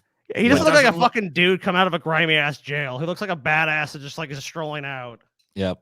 They fucking probably had someone fucking trailing him playing fucking like Bad to the Bone or something. It's fucking like, you know, fuck that. This is all part of Russell Crowe's act, man. He didn't even throw the phone at that guy. He's probably a sweetheart. Crowe later described the incident as possibly the most shameful situation I've ever gotten myself in. I'm sure. Crowe pleaded guilty and was conditionally discharged. Before the trial, he settled a lawsuit filed by the concierge, Nestor Estrada. Terms of the settlement were not disclosed, but the amounts in the six-figure range have been reported. Some people reported numbers as high as 11 million. I'm like, there's no way. No, He did not pay someone $11 million. that's not a settlement amount. Throwing a phone at his head? No way. Yeah, he probably got a couple $100,000 for getting. Yeah, I mean, thrown. like, you know, you get a phone thrown at you, you know, by a celebrity. You should probably get a little money out of that. But like 11 million, you ain't getting 11 million. See, dude, this is why I'd probably leave that money on the table because I don't want to be the douchebag that sued Russell Crowe over getting a phone thrown at you. You know what I mean? It's just going to happen. It's like, look, I saw Russell Crowe and I didn't immediately vacate the premises. I mean, If you don't want like, your ass kicked, you vacate the premises when there Russell is kind Crowe of like walks a in. tiger argument to me. Like, if you keep fucking poking at a tiger, what's gonna happen? You know what I mean?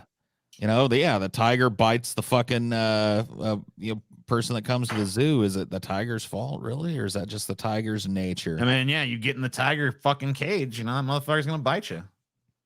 You get in the room with Russell, you fucking walk in a room, you see Russell Crowe, you leave the fucking room. Like, oh shit, I better get out of here before. This what something happened, happens. TJ. So you're Russell Crowe.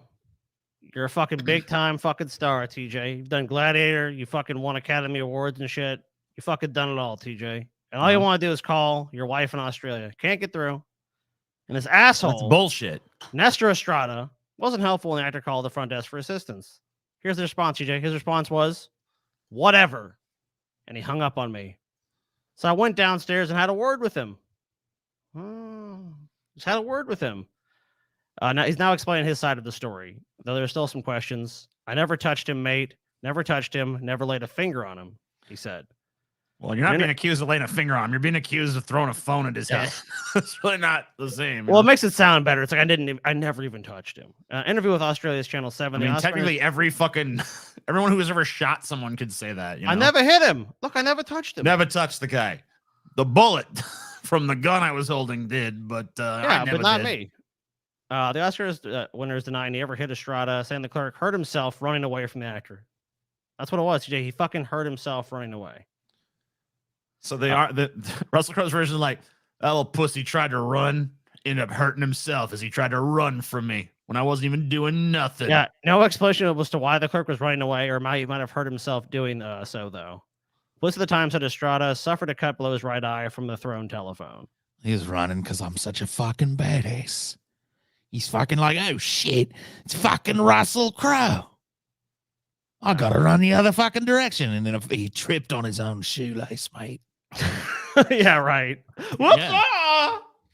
I mean, that little bitch is a little bitch. I don't know what to fucking tell you, man. All right.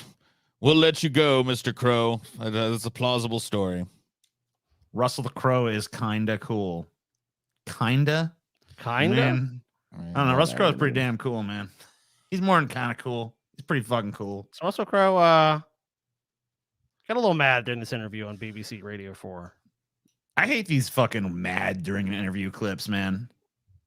You hate him, TJ? Well, I too hate bad. Well, Too because all fucking these mad. I'm not saying don't play it, but like, I do get mad because I feel like I've got to take a piss, TJ, so you can tell people why you're mad. all right, so halftime you watch this shit. It's about halftime you watch this shit, and the interviewer is just doing some totally harmless shit, and then the fucking celebrity is just a total prick, and then it's like, oh man, that guy's a prick. And then the other half of the time, the interviewer is fucking asking for it, but being a total fucking. There's always a prick in one of these, and I'm like, why do I want to watch someone just be a fucking asshole? Yeah, I mean, it makes me mad. I got enough of that in real life. Assholes. Sometimes I guess they can both be an asshole. Oh yeah, dude. Like almost all of these Clash clips, if you really think about it, it's two. Like the journalist is an asshole, and the celebrity being interviewed is an asshole. So it's just two assholes being assholes to each other. What's the most unjustified I've ever seen someone get pissed is like Billy Bob Thornton's ass went on one of these shows, right? And Billy Bob Thornton had like a fucking album out or whatever. Yeah, he had some band. Yeah, and they tried to ask him some questions about his movie. Like, not even like, we're not gonna talk about your music at all. We're just gonna, but they like asked him like a movie related question. I'm not here as Billy Bob Thornton, the actor. Listen I'm here, as Billy Bob Thornton, the musician, I'm here to talk about Billy Bob and the Heartbreakers, okay? I'm not here to talk about my fucking film career, you stupid fucking goddamn cunt. I'm out of here. I'm out of Fuck you. The guy's like, what? Sorry, Billy Bob. I'm just asking some questions, man. My bad. I thought, fuck you, son bitch. Yeah, you think that we're like, hey, you're known as like the only reason if you want to be treated as just Billy Bob Thornton, the musician, then no one's going to be there. Then you're not even going to be doing a fucking radio interview because no one gives a shit about that. So, like, use the actor shit to promote the music shit because that's all the fuck you got going for you in terms of that.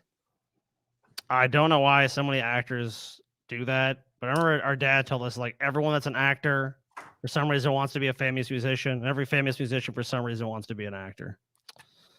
They probably both think the grass is greener for the other side or something. More than likely. Just ask Jared Leto because he's done both and neither one particularly well. Yeah, he's the exception, dude. He's the exception to that. You talk about where he comes from, the location of him, the accent you could. So talking about the movie Robin Hood. I remember this clip. Yeah. So that's what I'm talking about. That's the accent they're talking about. These guys really will not drop this bullshit though. Anyway, we'll watch. He actually does bring it back up too, though. You'll hear it. Though. Does he? Okay. Maybe I'm misremembering. What were you thinking of in those terms? You've got dead ears, mate. You seriously got dead ears if you think that's an Irish accent. Hints of, I thought. But, shit bollocks. You know, I love how his reputation is the word bollocks, which is like very Irish. Like, bollocks. Okay. All right, Russell. Fair enough. He has been estranged, in our version, estranged from his family for a long time. He has, marched from the south of France to Palestine and back. He's seen the great empires of his time, but he's been surrounded by other Englishmen. The English army has been pulled greatly from the barons of the north and the families of the north. And depending on which historian you want to believe, there's always been a big argument between whether his birthplace is Nottingham, whether his birthplace is Barnsdale. And we just took the attitude that whatever you understood about what you... This answer so far is about as exciting as that movie. I know. Seriously. Well, let's have a discussion about the region. Is he from Nottingham? Could it be Loxley? Where could it be?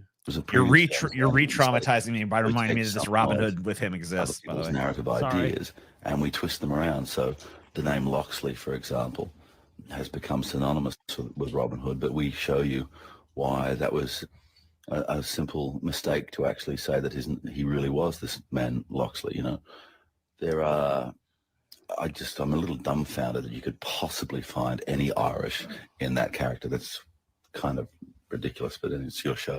The accent is completely all over the fucking place, dude. That's why he was like, that's actually like, honestly, that's being like conciliatory about his accent during the movie. It was because was you going for Irish or something? Or was it like, what was it? Dude, Russell Crowe's such a bitch. I've seen this movie. He sounds like Wee Willie Winky. All right. He sounds like somebody. This fucking interviewer is 100% right, dude. 100% right. He tried to put on some weird high British medieval accent, and he sounds like Wee Willie Winky from the fucking Emerald Isle, bro. He sounds like he sounds like you found him at the end of the rainbow with a pot of gold and a fucking 4-leaf clover in the me, brown Russell hat. Crowe. Your friend Russell is here. Little gold buckles on his shoes and shit. Like you found everybody was talking about this. They were like, Robin Hood is Irish now? That's cool. So he was just like, he knew he fucked up. He knew he sounded like it's not Northern English. It's definitely not.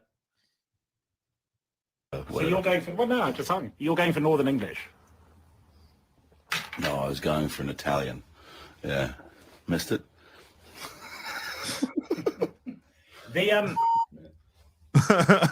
Fucking cunt. And finally, you can either answer this or not. I just give you the chance because it's out there at the moment. Because you know that the suggestion you didn't want to say the famous line in Gladiator in this book that has come out. Okay. Thank you. You know what I would do if I was the interviewer? I'd let him get mad about it, and then I'd just be like, "Oh, I'm so sorry, sir. We'll just move on with the old interview then." Faith and Begorra. So tell us a little more about this Robin Loxley character, eh? I'll see what you're doing, mate. I'll see what you're fucking doing. You think I don't see what you... Oh, sir, I don't know what you're talking about. What are you saying to me, Whatever sir? could you mean? Yeah, lilting fucking Irish accent.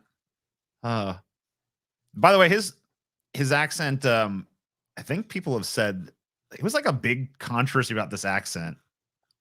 Like, it's like I'm on right now a fucking website, some fucking tabloid bullshit, but it's like 15 of the worst accents ever attempted on the big screen, and he's number 12 on the list. Oh basically. yeah, it's probably not like, I mean, it's probably not the worst one ever done, but it's really bad and really. I remember it being kind of like everywhere. I remember it was just like different from scene to scene, and him getting like really incensed about it is so fucking weird to me. Sometimes he sounds like his actual just like the like New Zealand or like Australian accent that he has. And Number one sometimes on this list, by the way, is Dick Van Dyke from Mary Poppins, who does have the worst a Cockney really accent. phony Cockney accent. But I honestly feel like number 2 is actually worse. It's Keanu Reeves from I Know Where the Bastard Sleeps. Yeah, that's got to be not. I don't know what hit. I don't know what the fuck he was doing. Hello, fellow people. I am Keanu Reeves. If I talk like this, say unto you, this is brethren and such. It's like he thought like putting on some affectation would make him sound British. You know when it sounds the worst? Carfax Abbey. When he's sitting across from fucking Gary Oldman. I know, it's so awkward. Those scenes It are is. so like weirdly lopsided because of that. Yep. It is no laughing matter. Yeah, dude, like Gary Oldman's like so like they're both over the top, but Gary Oldman is over the top in like an amazingly pleasant way. Keanu Reeves just like actually I wouldn't say Keanu's even over the top. He's actually just almost like dead. It's like Dracula. Isn't Dracula Yeah, supposed to be the dead character? I was gonna say he's not over the top. He's fucking under the crypt or something. Yeah, He's which, just like, which is the dead one here? Like the blood of the Dracul flows through my veins, and then fucking Reeves is like, if I've offended you, Count, I am sorry.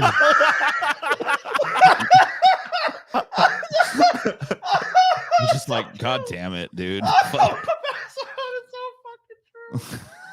Oh my god! Just thinking about it, it's such a good fucking movie too. But it's like, and I can still watch it even though he sucks so bad. That's Oh, just like, dude, you know, she gets a pass, but you know who else had a fucking horrible accent in that movie? It was Winona Winona. Ryder.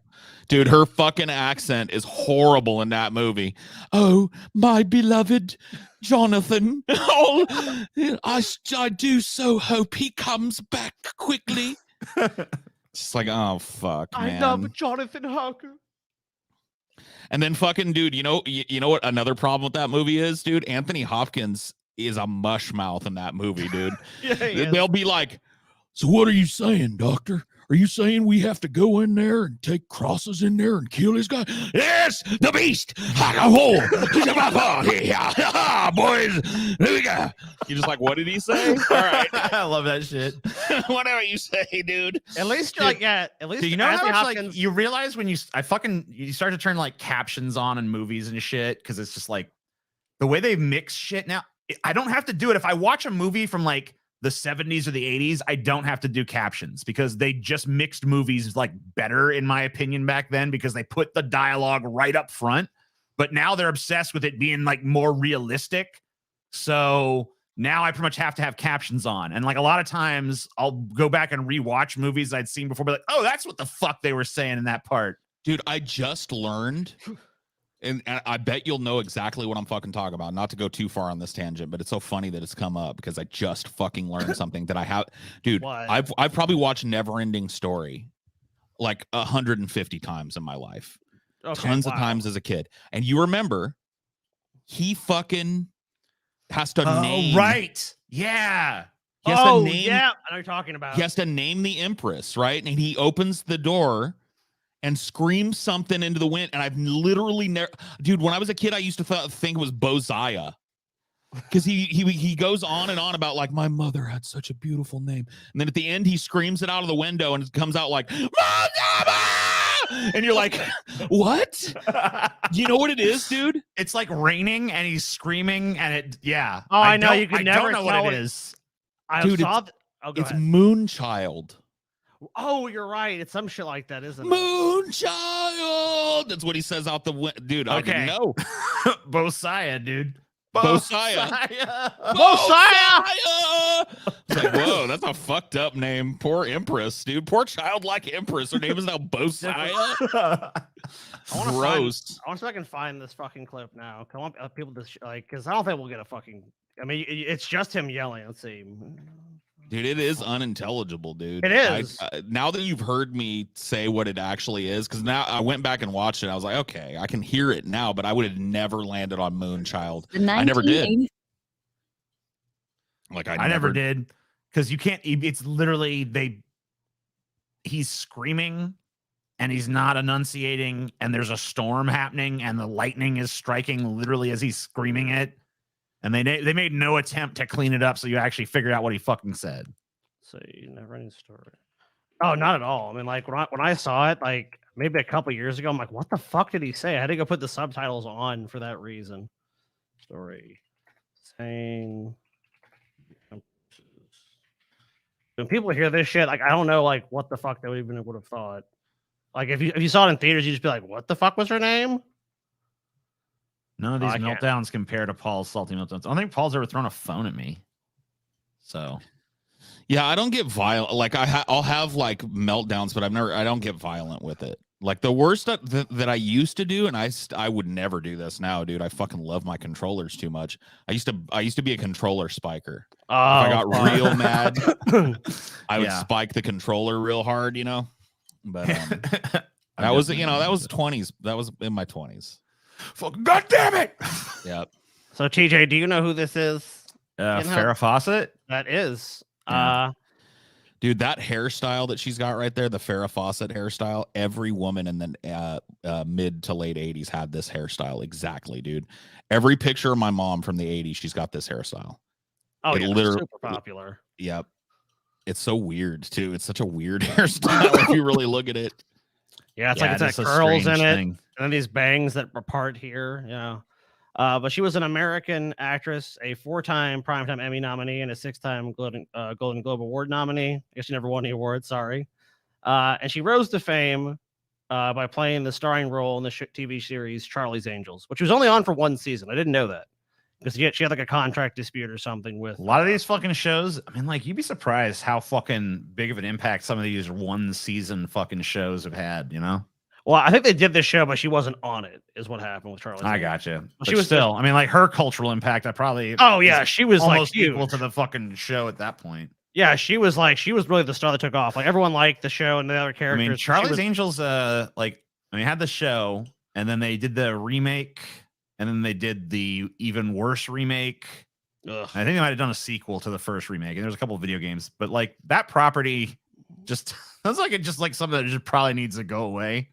I mean, it pretty much has, but like I know somewhere someone's probably thinking to themselves, like, let's see if there's any life left in this old piece of It's- shit. And it's like, not please dead. don't, dude. Nope, it's not dead, dude. The last one flopped. They're wait 5 or 10 years. They're coming back. Dude, every once in a while it's good, though. That's how Fallout came back.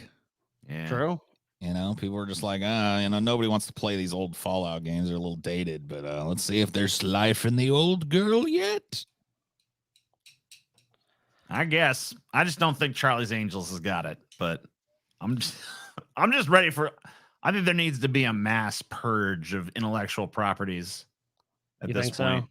Yeah, we need to fucking kill off some of these fucking franchises at long last. There's too many of them floating around. Too many of fucking on life support. We need to pass a law, ban some of these motherfuckers. You know how you actually do that, TJ? It's interesting you bring that up because that can actually be done pretty easily. Just reform copyright law. Yeah, Like give people like X amount of time, like 30 years or something. that's like, yeah. true. And a lot of these old ass things that they're just like keep making again. Because a lot of times they have to keep making intellectual properties with it to protect their copyright law. So just get rid of that fucking provision or whatever. And yeah, everything that's 30 years old is in the public domain. And then there's no way a studio would touch it because everybody can make whatever they want with it. So Oh yeah, I mean, dude, they'll like because people talk about shit like Mickey Mouse, like okay, eventually it'll have to enter public domain. It's like they'll just change the laws. They'll keep changing the laws because like I think by most accounts that shit should be in public domain at this point or very close to it. But they'll find an excuse to make sure it never fucking happens. So this meltdown, and really not more of, I mean, like, I guess meltdown's a loose term in this one, because it's really more just being like loopy and fucked up. So the former 1970s pinup staple and star of Charlie's Angels had America talking when she appeared on the Late Night with David Letterman. She seemed drugged out and really just kind of out of her mind. She giggled for no reason, told and began stories without completing them. Then she later became fascinated by the shiny lights of the New York skyline facade sitting behind David Letterman. And she was on some fucking shit, dude. She was on some shit. Oh, this is too loud. Dude, I've seen this clip. She was on some shit. Farrah Fawcett. It's You Farrah tell as Fawcett. soon as she walks out, dude. Yeah, we don't have to even play the music. As soon as she walks out, you can tell she's on. literally Yeah, dropped she's- some- She's on some shit. Probably cocaine. Who the fuck knows?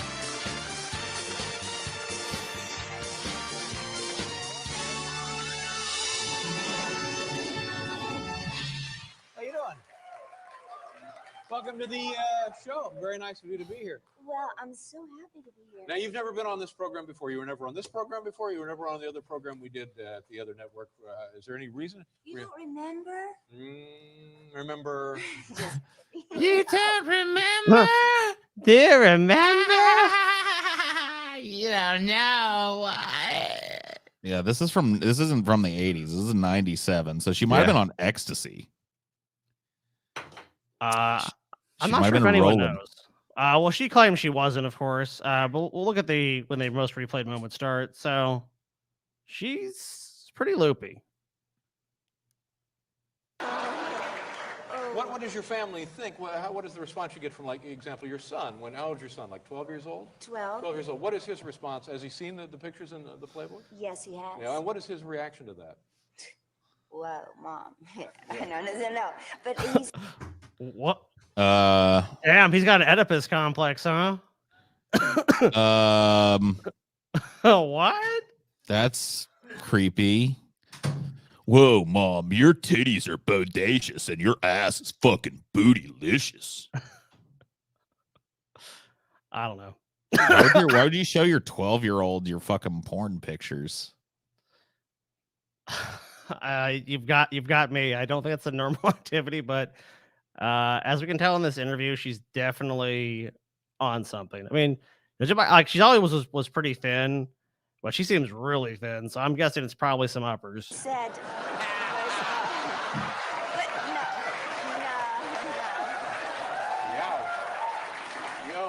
But Yo, Mama.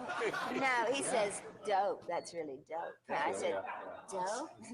But anyway, I have to say that I wouldn't have done the 1995 layout without his permission. He was all right with it then. He was comfortable with it as a young man. Well, he grew up with me, surrounded by lots of my artwork, which is predominantly the female, Right, so he's body. seen that sort of thing And before. Yes, and he understood when I explained it to him what I wanted to accomplish, which was to prove. Bad, you're bad. To prove that art, sort of like they perceive it. Wow. So Wow. man, that art is like, whoa, there's a sign back there. Whoa. Oh my god, it's amazing. Oh my god, it's like, whoa, wow. You know, my son, he's seen like so many tits that, you know, he just explained to him that art. Yeah, her hair, like, and, I've seen hair like this before, and in the 90s, I think this messier look was popular, but she looks like she slept on a fucking train station bench all night or some shit. You know what I mean? know, yeah. She looks like the fucking she looks like one of the dogs from Lady and the Tramp, dude. Like, Yeah. you shaved it and put a wig on her head. No, you know, like the fucking Pound dog. There's like a dog in that movie. She has the fucking, her hair looks exactly like the fucking, she looks exactly like the fucking dog, dude. I don't remember it, but I'll take it. I gotta find it for you then. So you fucking understand what I'm fucking talking about. Yeah, I don't Does understand. anyone know what the shit. fucking dog I'm talking about here from this movie? Let's go to the chat here. No. Fuck you, TJ. Get a job. Fuck you, TJ. Get a job. Well, that's mean. Yeah. Dog. The She's just high pound. as hell on amphetamine-based diet pills everyone took in the 90s, maybe. Or like Xanny. This could definitely be like a Xanax situation for Yeah, sure. I found the dog. Okay, here you go. Okay, let me see. You just. I'm gonna present get it. I want to get it full fucking screen here. Open image, new tab. Yeah, this is her. It's 100%. You fucking tell me I'm wrong about this, okay? All right, I'm looking here. You So- tell me I'm fucking wrong. Sharing screen now. Image 1. Image 2. I mean, yeah, kind of. She does kind of look like the Shaggy Yeah, dog. Yeah. yeah. I kind of see it. I don't see it I ain't wrong. 100%, but I do see it. Oh, you see it, Scotty. You I know. don't fucking see it 100%.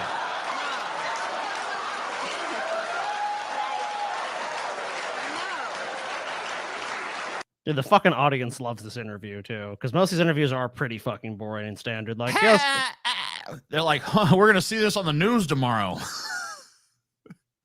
Farrah Fawcett gives loopy, drugged out fucking interview. and look, there's a light back there. Oh my god, these lights! Wow. I really thought I was looking out the window. Yeah. Dude, how high are you? Like, She's this high. yeah, I mean, fuck, sure. dude, that's pretty crazy to me. No, Like, I think you know what I think fucking happened with this shit. She's like, all right. She was asked, like, did your son see your Playboy spread? And she's like, oh yeah. And then there were some follow-up questions. She's like, oh man. The more she's answering the question, the more weird it sounds. So she's just like, look at those lights. Oh my god, woo, I'm crazy. oh, and you So- know when you're high as a kite, like especially on certain drugs, your attention span is that of like a gnat. So anything you see that's shiny, She's or faking it interesting- to deflect because she was having a weird interview about the fucking sex questions with her son. That's what the fuck is happening here. maybe. Here before. That's right. Your So- first time here. So.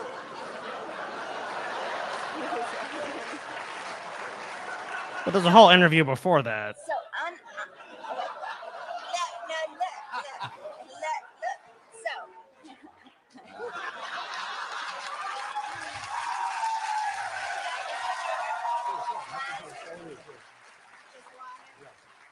Not a little vodka in there for me. Just No. water. Just some liquid MDMA, perhaps. Something. This kind of shit, dude. This is like pretty much a dead format. But you saw like so much reality behind a lot of the celebrities and stuff through these interviews. Because dude, a fuck ton of them they're insane. Yeah.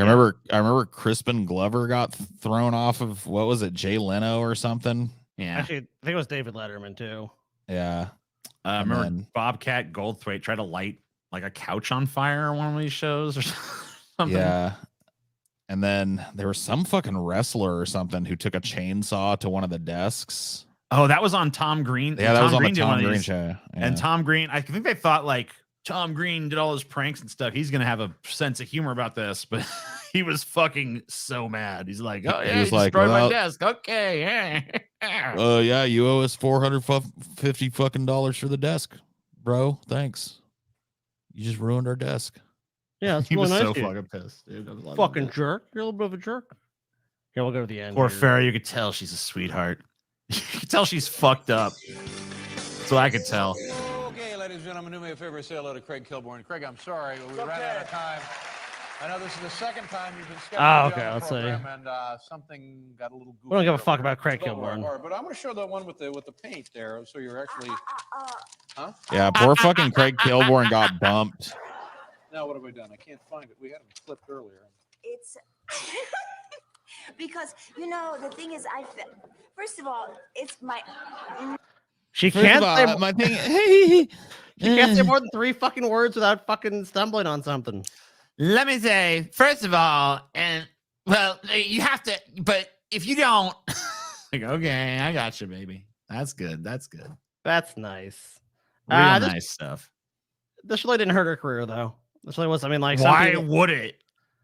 well, sometimes it does. Sometimes the shit can affect Okay, you. yeah, I mean, like, if she was, I don't know, like some fucking Oscar caliber actress or something, it might have hurt her, but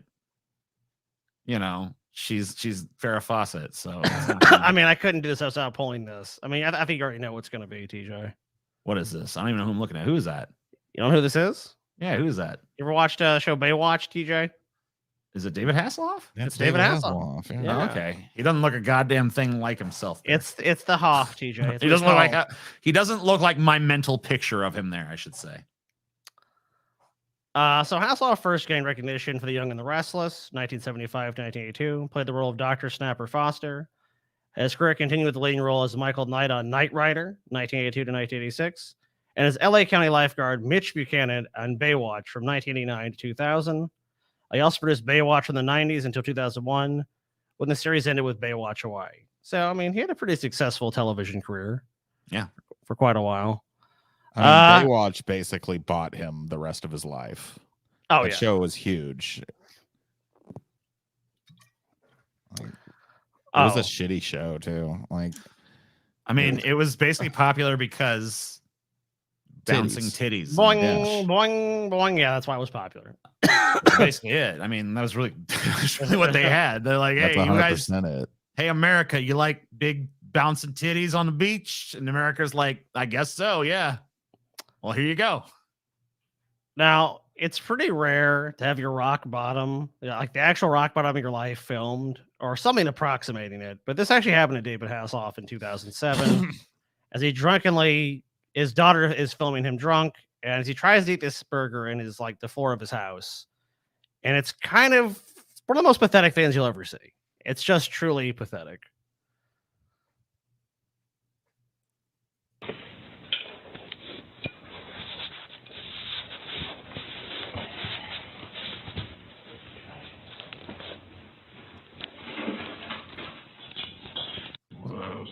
Let's get to the actual burger eating. So wait a minute. Are you telling me that his low point also involved a fucking Burger King cheeseburger? Yes. Because like Yes, dude. It does. the secret hidden thread throughout the episode. TJ, man. I'm telling you, because when you do this lifestyle of like you get fucked up all the time and drunk all the time, I'll tell you what, like I had a summer I pretty much was drunk almost every fucking day when I was like 21. Dude, your come to Jesus moment was probably over that fucking cheeseburger you thought was good. Because remember you came home and you were like, I know. yeah, you gotta try the burger. It's the best fucking burger. I'm like, Scotty, the only reason you think that is because you're drunk. No, even if I was sober, I'd still think it's the best fucking burger in the world. It was so amazing. I'm like, go back and try it sober, Scotty. And he did. I did. And he was like, this burger fucking, what the hell?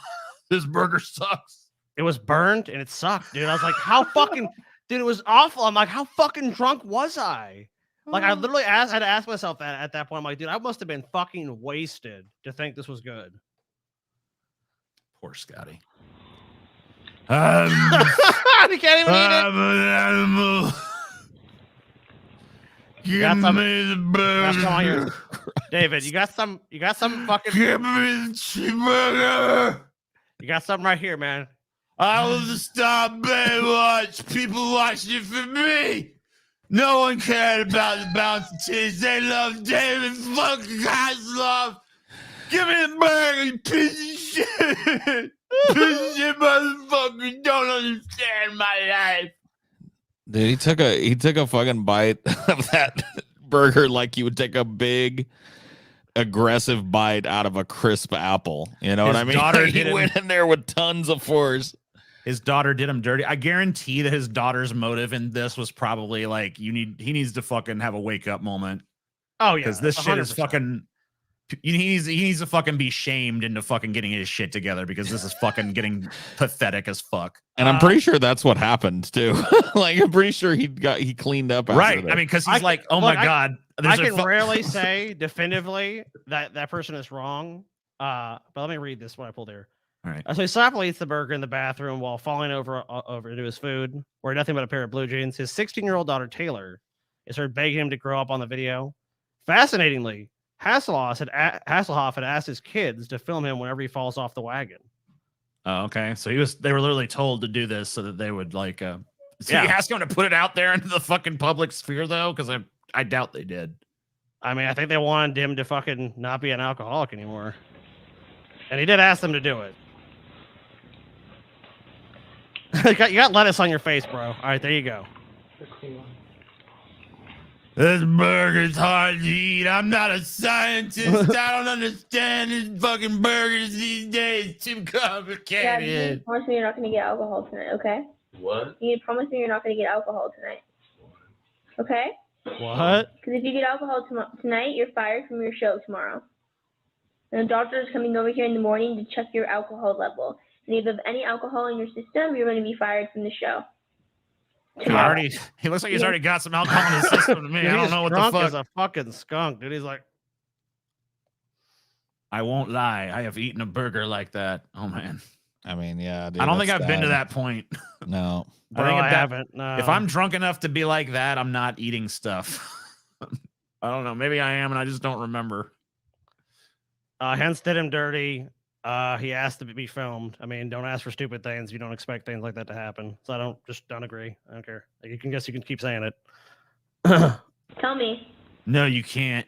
You're not allowed to say it anymore. Fuck You're not you. gonna stop, are you? Well, all I meant by that was like I don't fucking agree. You can say a different position over and over again. I'm not gonna agree. I'll be fine. Tell me you're gonna stop. I'll be fine. Tell me you're gonna stop. The shoestring of love is that. I'll be fine. Dude, that's when you know you're not fine. That's the moment. That's the moment you know you're not fine. Many things in life, if you say you're fine, you say you're good, you say you're happy, is when you know you're not. Dun, dun, dun, Stop. dun, dun. I'm going to stop. Promise? No. I promise tomorrow. Huh? Good. That's what I like to hear. He gets mean at one point. Why do you like doing this to yourself? Huh? Because I'm lonely. Wait, Lonely. is this gonna... I'm in trouble in my life. So what? You have me. You have Haley. You have Oh, shut. Fuck you. You don't good in my life. What? You're not Amen. even good at. Did you say you're not even good at life? That's what I heard. That's my next one. Fuck you. You're not even good at life. But you know what? David Hasselhoff is pretty good at life because I mean, Yeah, he is. he went from hit show to hit show and made like millions of dollars. So That's what he's saying, dude. That's what it's kind of hard to fucking really say that he doesn't kind of know what he's doing. Maybe he didn't really know what he was doing. He was like, "Yeah, please film me drunk." Yeah, that he did not know. He's probably just covering for his damn kids in that instance. He's probably just like, man, my kids are getting a lot of heat for filming me while I'm drunk.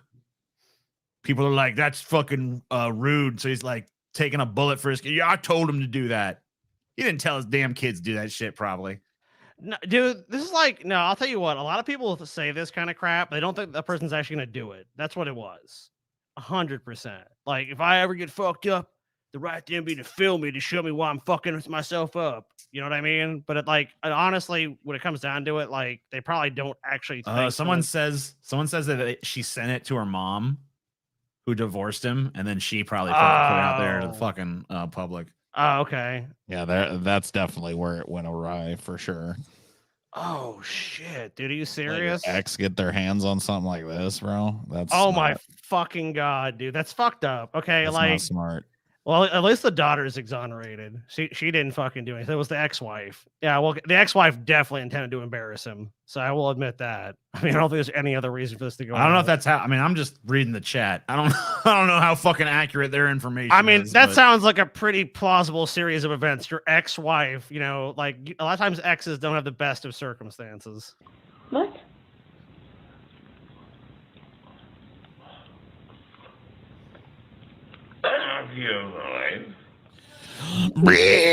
What did he say? I want to go back.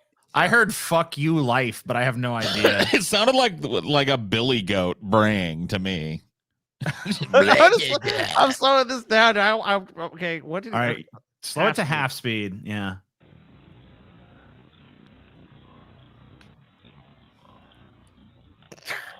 Watch him chomp that. He's like a fucking like what is it like a goat? No, a goat or a horse? Or something. It's like he's like chewing cud, dude. He's like, I'm shocked he can even eat in this state, dude.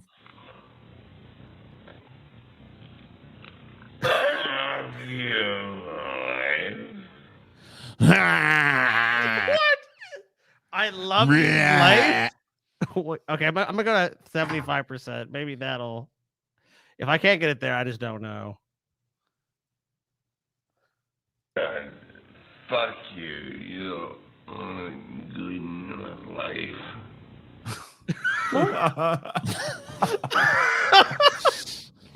Got him. Amen. Fuck you. Fuck you, life. They said I love you. What did you do? Bullshit. What do you mean? What do you expect me to do? Come up here on the days I have school? You chose to come out here. I didn't choose to come out here.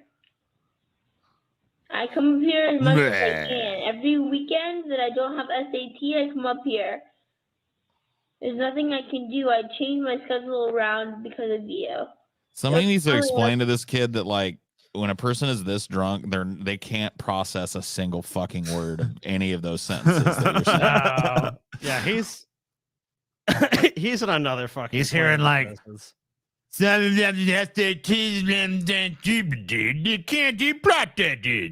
Oh, he pukes on camera? Okay, I didn't realize. We gotta find that part. Where is it? Yeah, where is it? Oh, is it here? Maybe. Let's see. Looks like. I don't know why you are. He's still shoveling it down, man. You like meat burger? He's a zombie. I just thought about what he looked like. He also reminds me like a zombie from like one of those George Romero movies. Like they're just eating the corpse, just shoveling the food in. You're sitting on the floor eating a Wendy's. You should be running around. I going have out. you on the channel. I have him. Amen. Yeah. I have you, Doc from Tenet and Mame. I got that large drink though. Yeah. I Get can't that fault down. Oh no! Oh shit! Oh no! The word isn't agreeing with me. Is he gonna puke? I don't think so. I think he's got it. He's got this. No, he doesn't. He doesn't got it. No, he I doesn't feel have like it. he's chewing it back right now. Nope, he's holding it back. Oh no, man, that's a bad idea. You don't go in on that again. I guess he doesn't puke. I'm disappointed. Yeah, of course he doesn't. He's a fucker because he's a man's man, Scotty. He was on Baywatch. He was the star of Baywatch, Scotty. Nah. He ain't puking, Scotty. He ain't puking for you. Who this? It's Mariah Carey. Yeah. All right. So this happened in 2017, Times Square, New York City. I mean, it can't really be a bigger stage in America. I mean, really. Carey showed up to Times Square on New Year's Eve, ready to do what she was hired to do, which of course is sing. She's a professional singer. When TV cameras started rolling, she took her position on stage, and then, well, just take a look. Kind of just didn't really, I don't know, didn't really perform. We didn't have a check for this song, so we'll just say it went to number one, and that's what it is. Okay. Feels like a Like, I would worry a lot about the copyrighted status of this stuff, but she doesn't actually sing any of the fucking songs.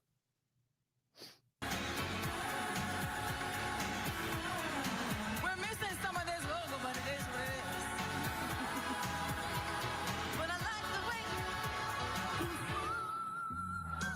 I'm gonna say let the Yeah, so let the audience sing. That's let a the reason. audience. Let I mean, the she's audience obviously having some kind of like technical issue or something going on. Now you would say that, but everything that I read about this event was that she basically just fucked up. Like she was fucking didn't know the words to the songs, and they basically had to fucking like resort to like lip syncing some of them that what she could actually perform. audience thing, okay? We didn't have a sound check, but it's New Year's, baby. That's okay, you guys. We had no sound check, so I just don't know what I'm doing up here. I'm up here. I can tell you this: it's because Mariah Carey really can't sing anymore. Like I mean, she definitely can't hit the notes she used to be able to hit for sure. No, not even. She's not anywhere close to it. Like she can probably still do stuff in like a studio setting. I mean, but as far as like what she did back in the day, no, she can't do it.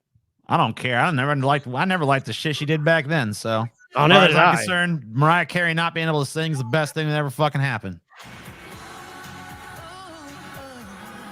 Ooh, ooh, ooh. I'm Mariah Carey. Something, something. She's like walks around and fucking. She doesn't even try. She doesn't even try. She's like, yeah, do. Ooh, okay, yeah. And I've had no sound check, so yeah. I mean, look at the time too. So like, this isn't some minor event. This is like a few minutes before the fucking ball drops. Yeah, in this Times is Square. yeah. I mean, like she's in Times Square. This just isn't doing some this, like minor stage where it's like you expect someone to totally fuck this up. this half-ass like la da da, it's me, Mariah Carey. Woo, yeah, okay. You'd be better off putting Corey fucking Feldman on this stage right now. Or Yeah, some Corey shit. Feldman would at least sing one of his songs. You could give him that. It'd be horrible, and you'd want to kill yourself. But I mean, Mariah Carey is one of the highest selling artists of all time. So like, this is not. You just can't show up and deliver shit like this of someone of her stature.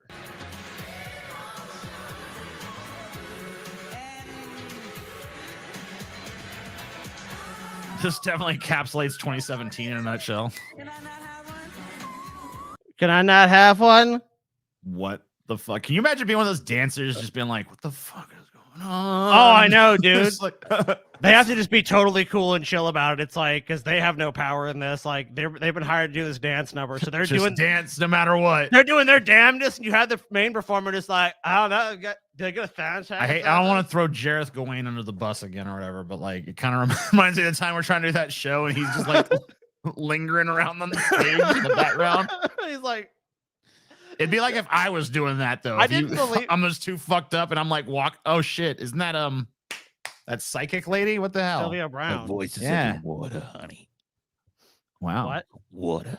Water. What happened in water? That's what Scotty's I got see. water. That's what I see. Her Where do you voice is see in it? the voice is in the water. Her voice. Oh yeah. I see water. Is it possible that the basement of 9/11 flooded?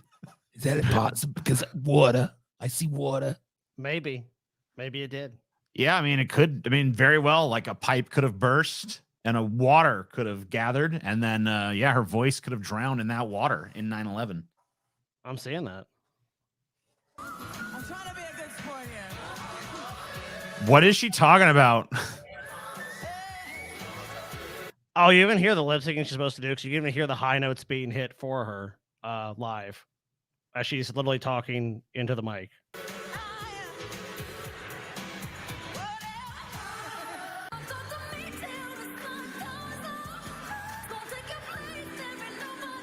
That she's lip syncing hard right there. That was not actually coming out of her. Someone just like figured out a way to like convey to her like, we're now going to just feed you the track and you're gonna lip sync, or they just started doing it and there's like, we're just gonna play the vocals, and she's just like, okay, well, I'll try to lip sync to it. That's why a lot of shows do that to begin with. How They're can you like, not lip sync to your own fucking song? Like, it's what? I don't know. You figure that would be easy because I mean, even if you didn't write the song, you performed it obviously countless times. One would believe.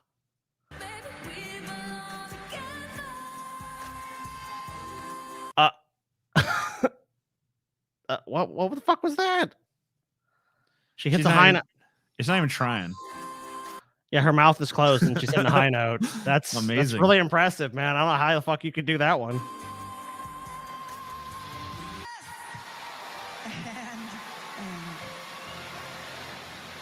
You just don't get any better. Just not getting better. Wow. Thanks a lot, Mariah. What a fucking command performance, man. Wow, man. I hope she's back next year to do the same thing. Undoubtedly she was. We end this episode with a guy that just can't keep himself under control. Murdering ass Alec Baldwin. Yeah, he shot a lady. You hear about that? Listen to me, you fucking punk. Oh, fuck. Listen to me, you fucking punk. You don't Okay. fucking ever come around here, okay? I'm Alec fucking Baldwin, okay? You fucking punk. If Alec Right. Baldwin and Russell Crowe fought, who'd win? Russell Crowe would beat the fuck out. Alec Baldwin is all bark, no bite, dude. Really? He seems like he's biting here a little bit. Nah, dude. Nah. If this guy turned around and fucking laid him out, he wouldn't know what to do. He's like, "Ah!" Yeah, for this I love it. fucking for this paparazzo, dude, this is like a payday. What the fuck Yeah. happened with that murder? Nothing. Nothing yet. He Anyway, I mean, paid- maybe something will happen eventually. I don't know. He paid a wrongful death settlement. Well, that's civilly. Yeah. I doubt any criminal charges will happen. No, I don't. No. Alec Baldwin's not going to be. Alec Baldwin. Alec Baldwin. Alec Baldwin.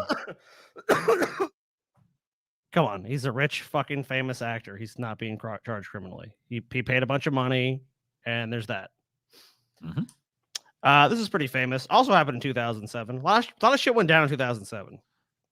Dude, when this came out, by the way, this was actually more divisive than you would fucking expect, because he's literally like calling his daughter like a fat, disgusting pig and shit.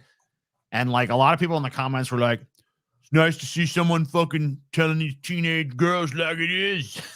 Oh Right. yeah, dude. Yeah, people act like, I mean, like modern perception of this might be like, oh, he was just hated, but a lot of people are like, he's being a good parent. Your kids are spoiled, and they Setting don't. boundaries for them spoiled ass brats. Look, and the call even says it. He was there on time. I mean, I don't know. Maybe that's true. I don't know what their personality's like, but it's kind of weird to hear a dude just like calling his daughter a fucking fat pig and then being like, well, he's probably not. He's probably in the right here.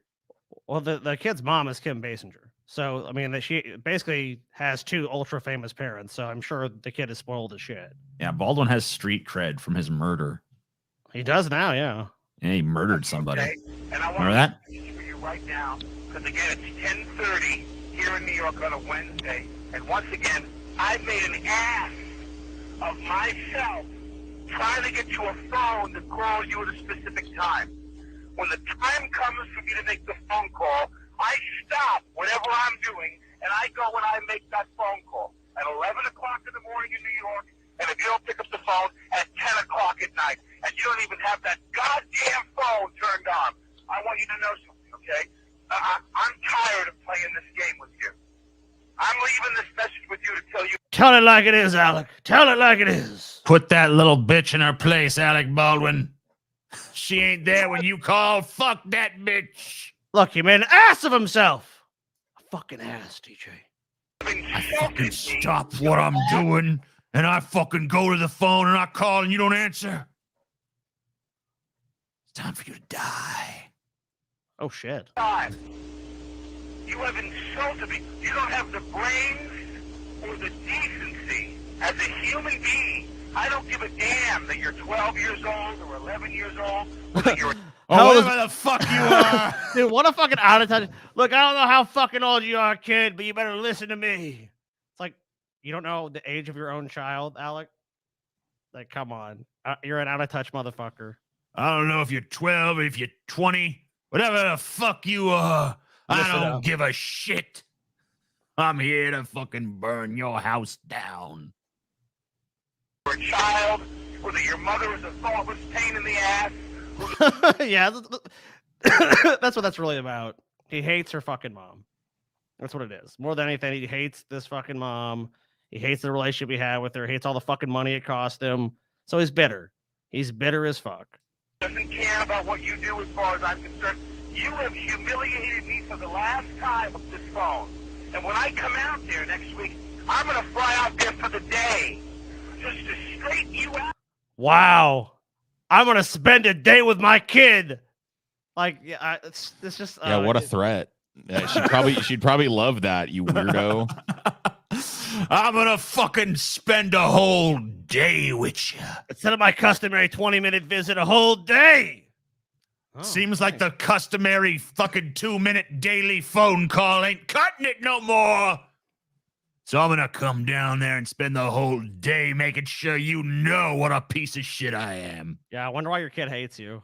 It's just, I'm just such... Oh. On this issue, I'm going to let you know just how disappointed in you I am and how angry I am with you that you've done this to me again. You've made me feel like shit, and you've made me feel like a fool over and over and over again.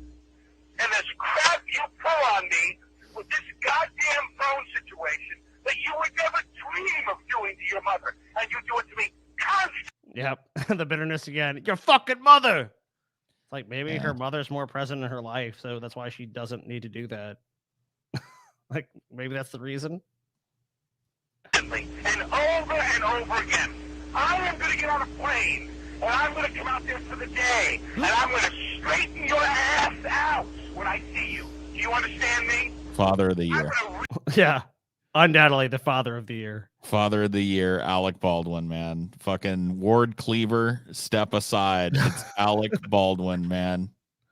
Dr. Cliff Huxtable, get your fucking pudding-eating ass out of here. We got fucking Alec Baldwin, the father of the decade. The father of the century, really. So Alec Baldwin contends that the tape was sold to TMZ, which released the recording despite laws against publishing media related to a minor without permission of both parents. Baldwin admitted that he has made a mistake, but asked not to be judged as a parent based on a bad moment. Okay. I mean, request Then denied. don't. Yeah. Like, I mean, don't record.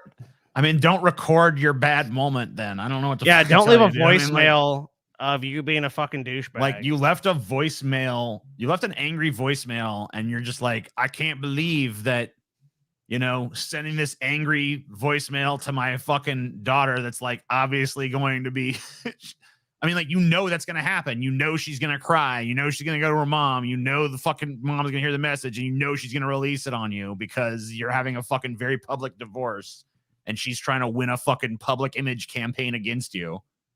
So, like, that's just really fucking a weird thing to do in general. So you guys will be shocked to learn that Alec Baldwin has a bit of a temper. Yeah, it's like his main thing, I think. Yeah, I mean, kind of hard to believe, but his Alec Baldwin arrested after parking dispute. In the Village this afternoon. Police say that he punched someone in a fight over a parking space. CBS 2's Allie Bauman live now in Greenwich Village with more. Allie?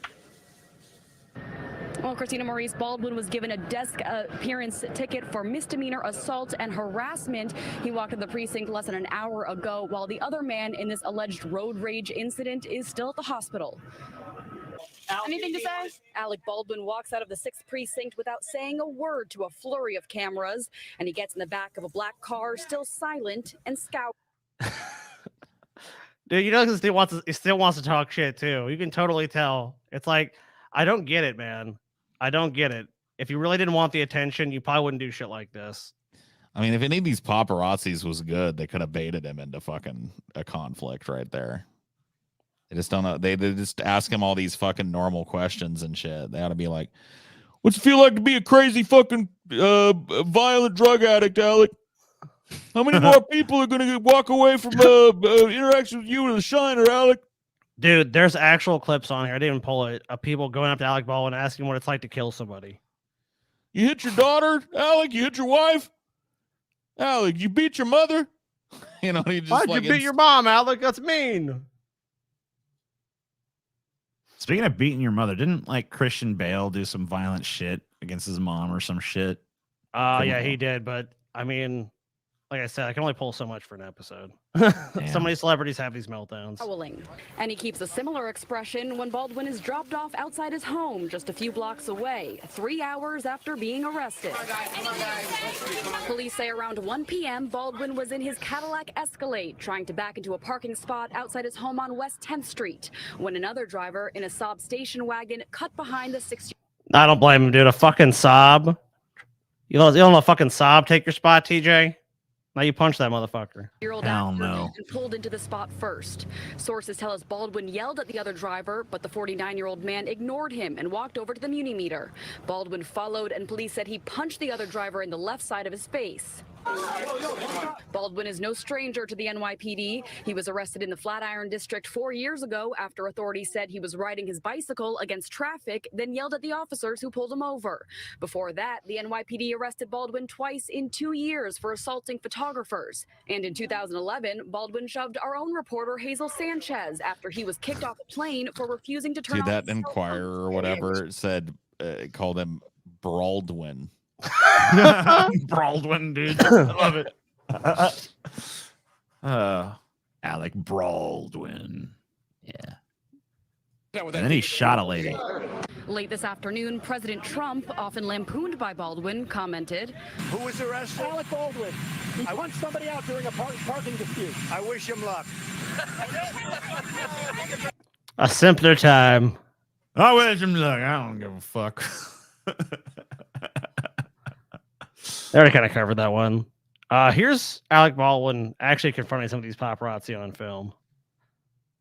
Baldwin, any comments today, sir? Did you just grab?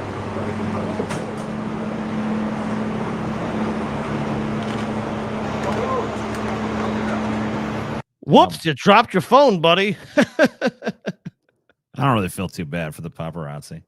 No, I mean, no one really does. I think that's They why he deserve kind of it. gets away with it to a degree. Yeah, I mean, like, these guys suck anyway, so fuck them. I wish he stomped on the phone after he fucking knocked it out of his hands, honestly. That was the only thing. That was my only comment on that one. I kind of wish he was just like, "Ugh." It actually doesn't end here because this guy's all butthurt. I know. Like, "Hey, you assaulted me! You assaulted me!" Okay, I guess you've seen this. No, I just know how these people. I just know how this goes. Are you joking, dude? Have you actually seen this or not? No, I've not seen. I just know dude, that's You're 100% right, dude. one You're of these little parasite bitches that has nothing better to do than going around taking pictures of Alec Baldwin's ass walking down the street like that's a story. I know that he's gonna go with the most like expeditious fucking narrative formation he can, which is just like, you assaulted me, everybody, he assaulted me, Alec Baldwin assaulted me, let it be known on these streets that Alec Baldwin has assaulted me. Yeah, I've been no one harmed by cares. Alec Baldwin, everybody. Look, Alec Baldwin assaulted me. Yeah. Who gives a shit?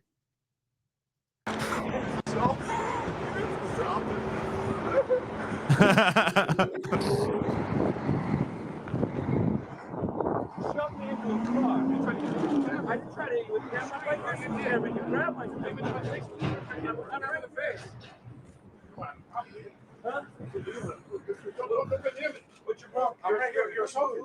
I'm assaulting you? Yeah, you're assaulting me. You're assaulting me. You're assaulting me. Who's coming after who? Who's chasing you down the block? Right. Who's coming back? I'm standing over here. I'm not approaching you. You're coming up with me like that? Take a walk. I just run into him really hard and be like, oops. Sorry, tripped. Like you just did to that guy. Yeah. He's not even looking where he's going. No, wait a minute. What just happened there? Yeah, that's a good point. Yeah, he assaulted that guy. I saw him. Yep, there it is. He's about to assault this poor fucking sod. Oh, Look, look at that. he fucking just did it. He just ran into that fucking guy. What a He fucking assaulted him. crybaby. Assaulted that guy. He's like, what the fuck? Why did this guy just run into me? Threatening me? I don't want to get hurt. I don't want to get hurt. Are you asking me?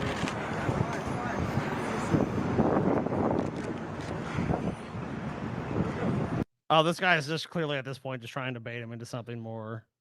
Well, you Kick him. threatening me? You threatening Kick me? him. Kick him, Alec. Give him a kick. I'm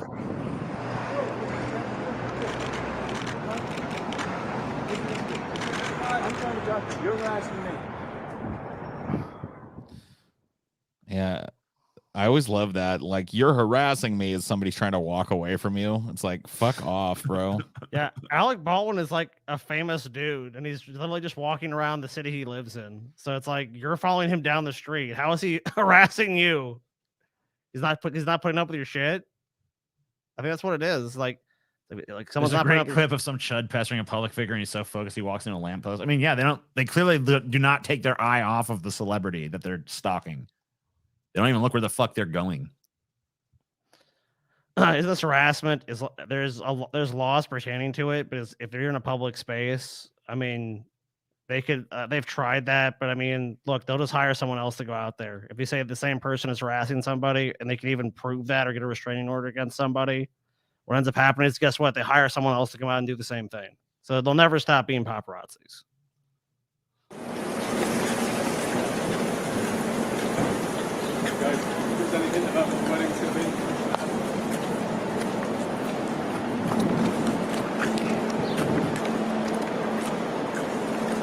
Let me just follow Alec Baldwin around.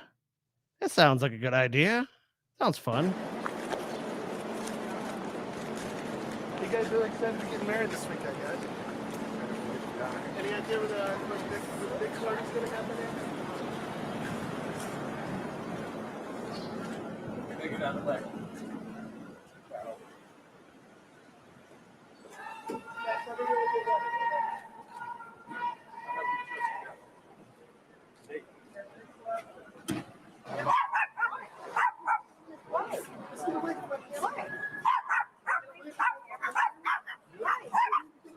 You don't even know this guy. But you're in front of my building. I want you out of here. What? What's your problem? I know you got big legs, right? Leave it. Are you going to grab me? All right. Wait. That's cool. Yeah. Just leave him alone, right? Yeah. Some of the comments of this one are all on his side, by the way. I mean, like who? good. Because even though Alec Baldwin is like a piece of shit and we all know it, Oh, he's still in the right in these clips of him fucking manhandling paparazzi. So whatever, you know. He's gonna go. You're breaking my arm over here. You're God, breaking my arm. You're breaking my arm.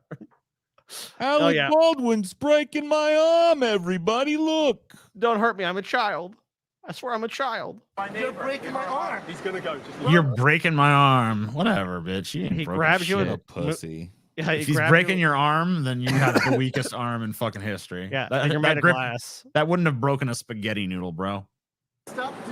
All we're doing is taking your picture. I want you to shut the fuck up. All we're doing is taking your picture. Like, that's not even trigger. Like, literally stalking him and following him around wherever he goes in public. That's not just taking someone's picture. Get out of here. I want you to get out of here. I'm not doing that, man. Leave my neighbor alone. Bro, I was just telling you to have a good weather. Shut up. Shut up. Leave my neighbor alone, okay? Did you hear what I said? Yeah. Did you hear what I said? I'm hearing it. I'm hearing it. Little girl. Thanks a lot, Alex. Alex. You call him Alex? I don't know the fuck he's even actually. Alex Baldwin. Hey, everybody, look, it's Alex Baldwin. Thanks, Alex. I love it. Man. What a Yeah, man, wonderful world. I'll tell you what, TJ, we didn't even scratch the surface of these meltdowns. Didn't even scratch the fucking surface. I was thinking of ones that you didn't even fucking touch, Scotty. If you'll talk about Andy Dick, I mean, like, yeah, Andy Dick. I mean, like, what era of Andy Dick? Which were you talking about? You can't even. I mean, like, what are you even supposed to do there? Yeah, we've covered some of that shit in the past. That's not even a whole episode. That's a show. That's like the ongoing adventures and shit. For Andy Dick, like slurring at somebody in a bar and getting knocked out is not a meltdown. That's just like Andy Dick wakes up and does that. That's a typical Andy Dick day, you know.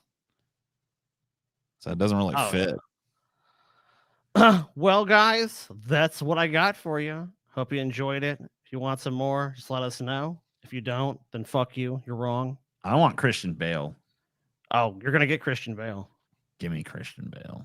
Oh, you're gonna get Christian Bale. Maybe Tom Cruise too. I don't know. Yeah, he's It'd a be yeller. crazy. Have to see you next time.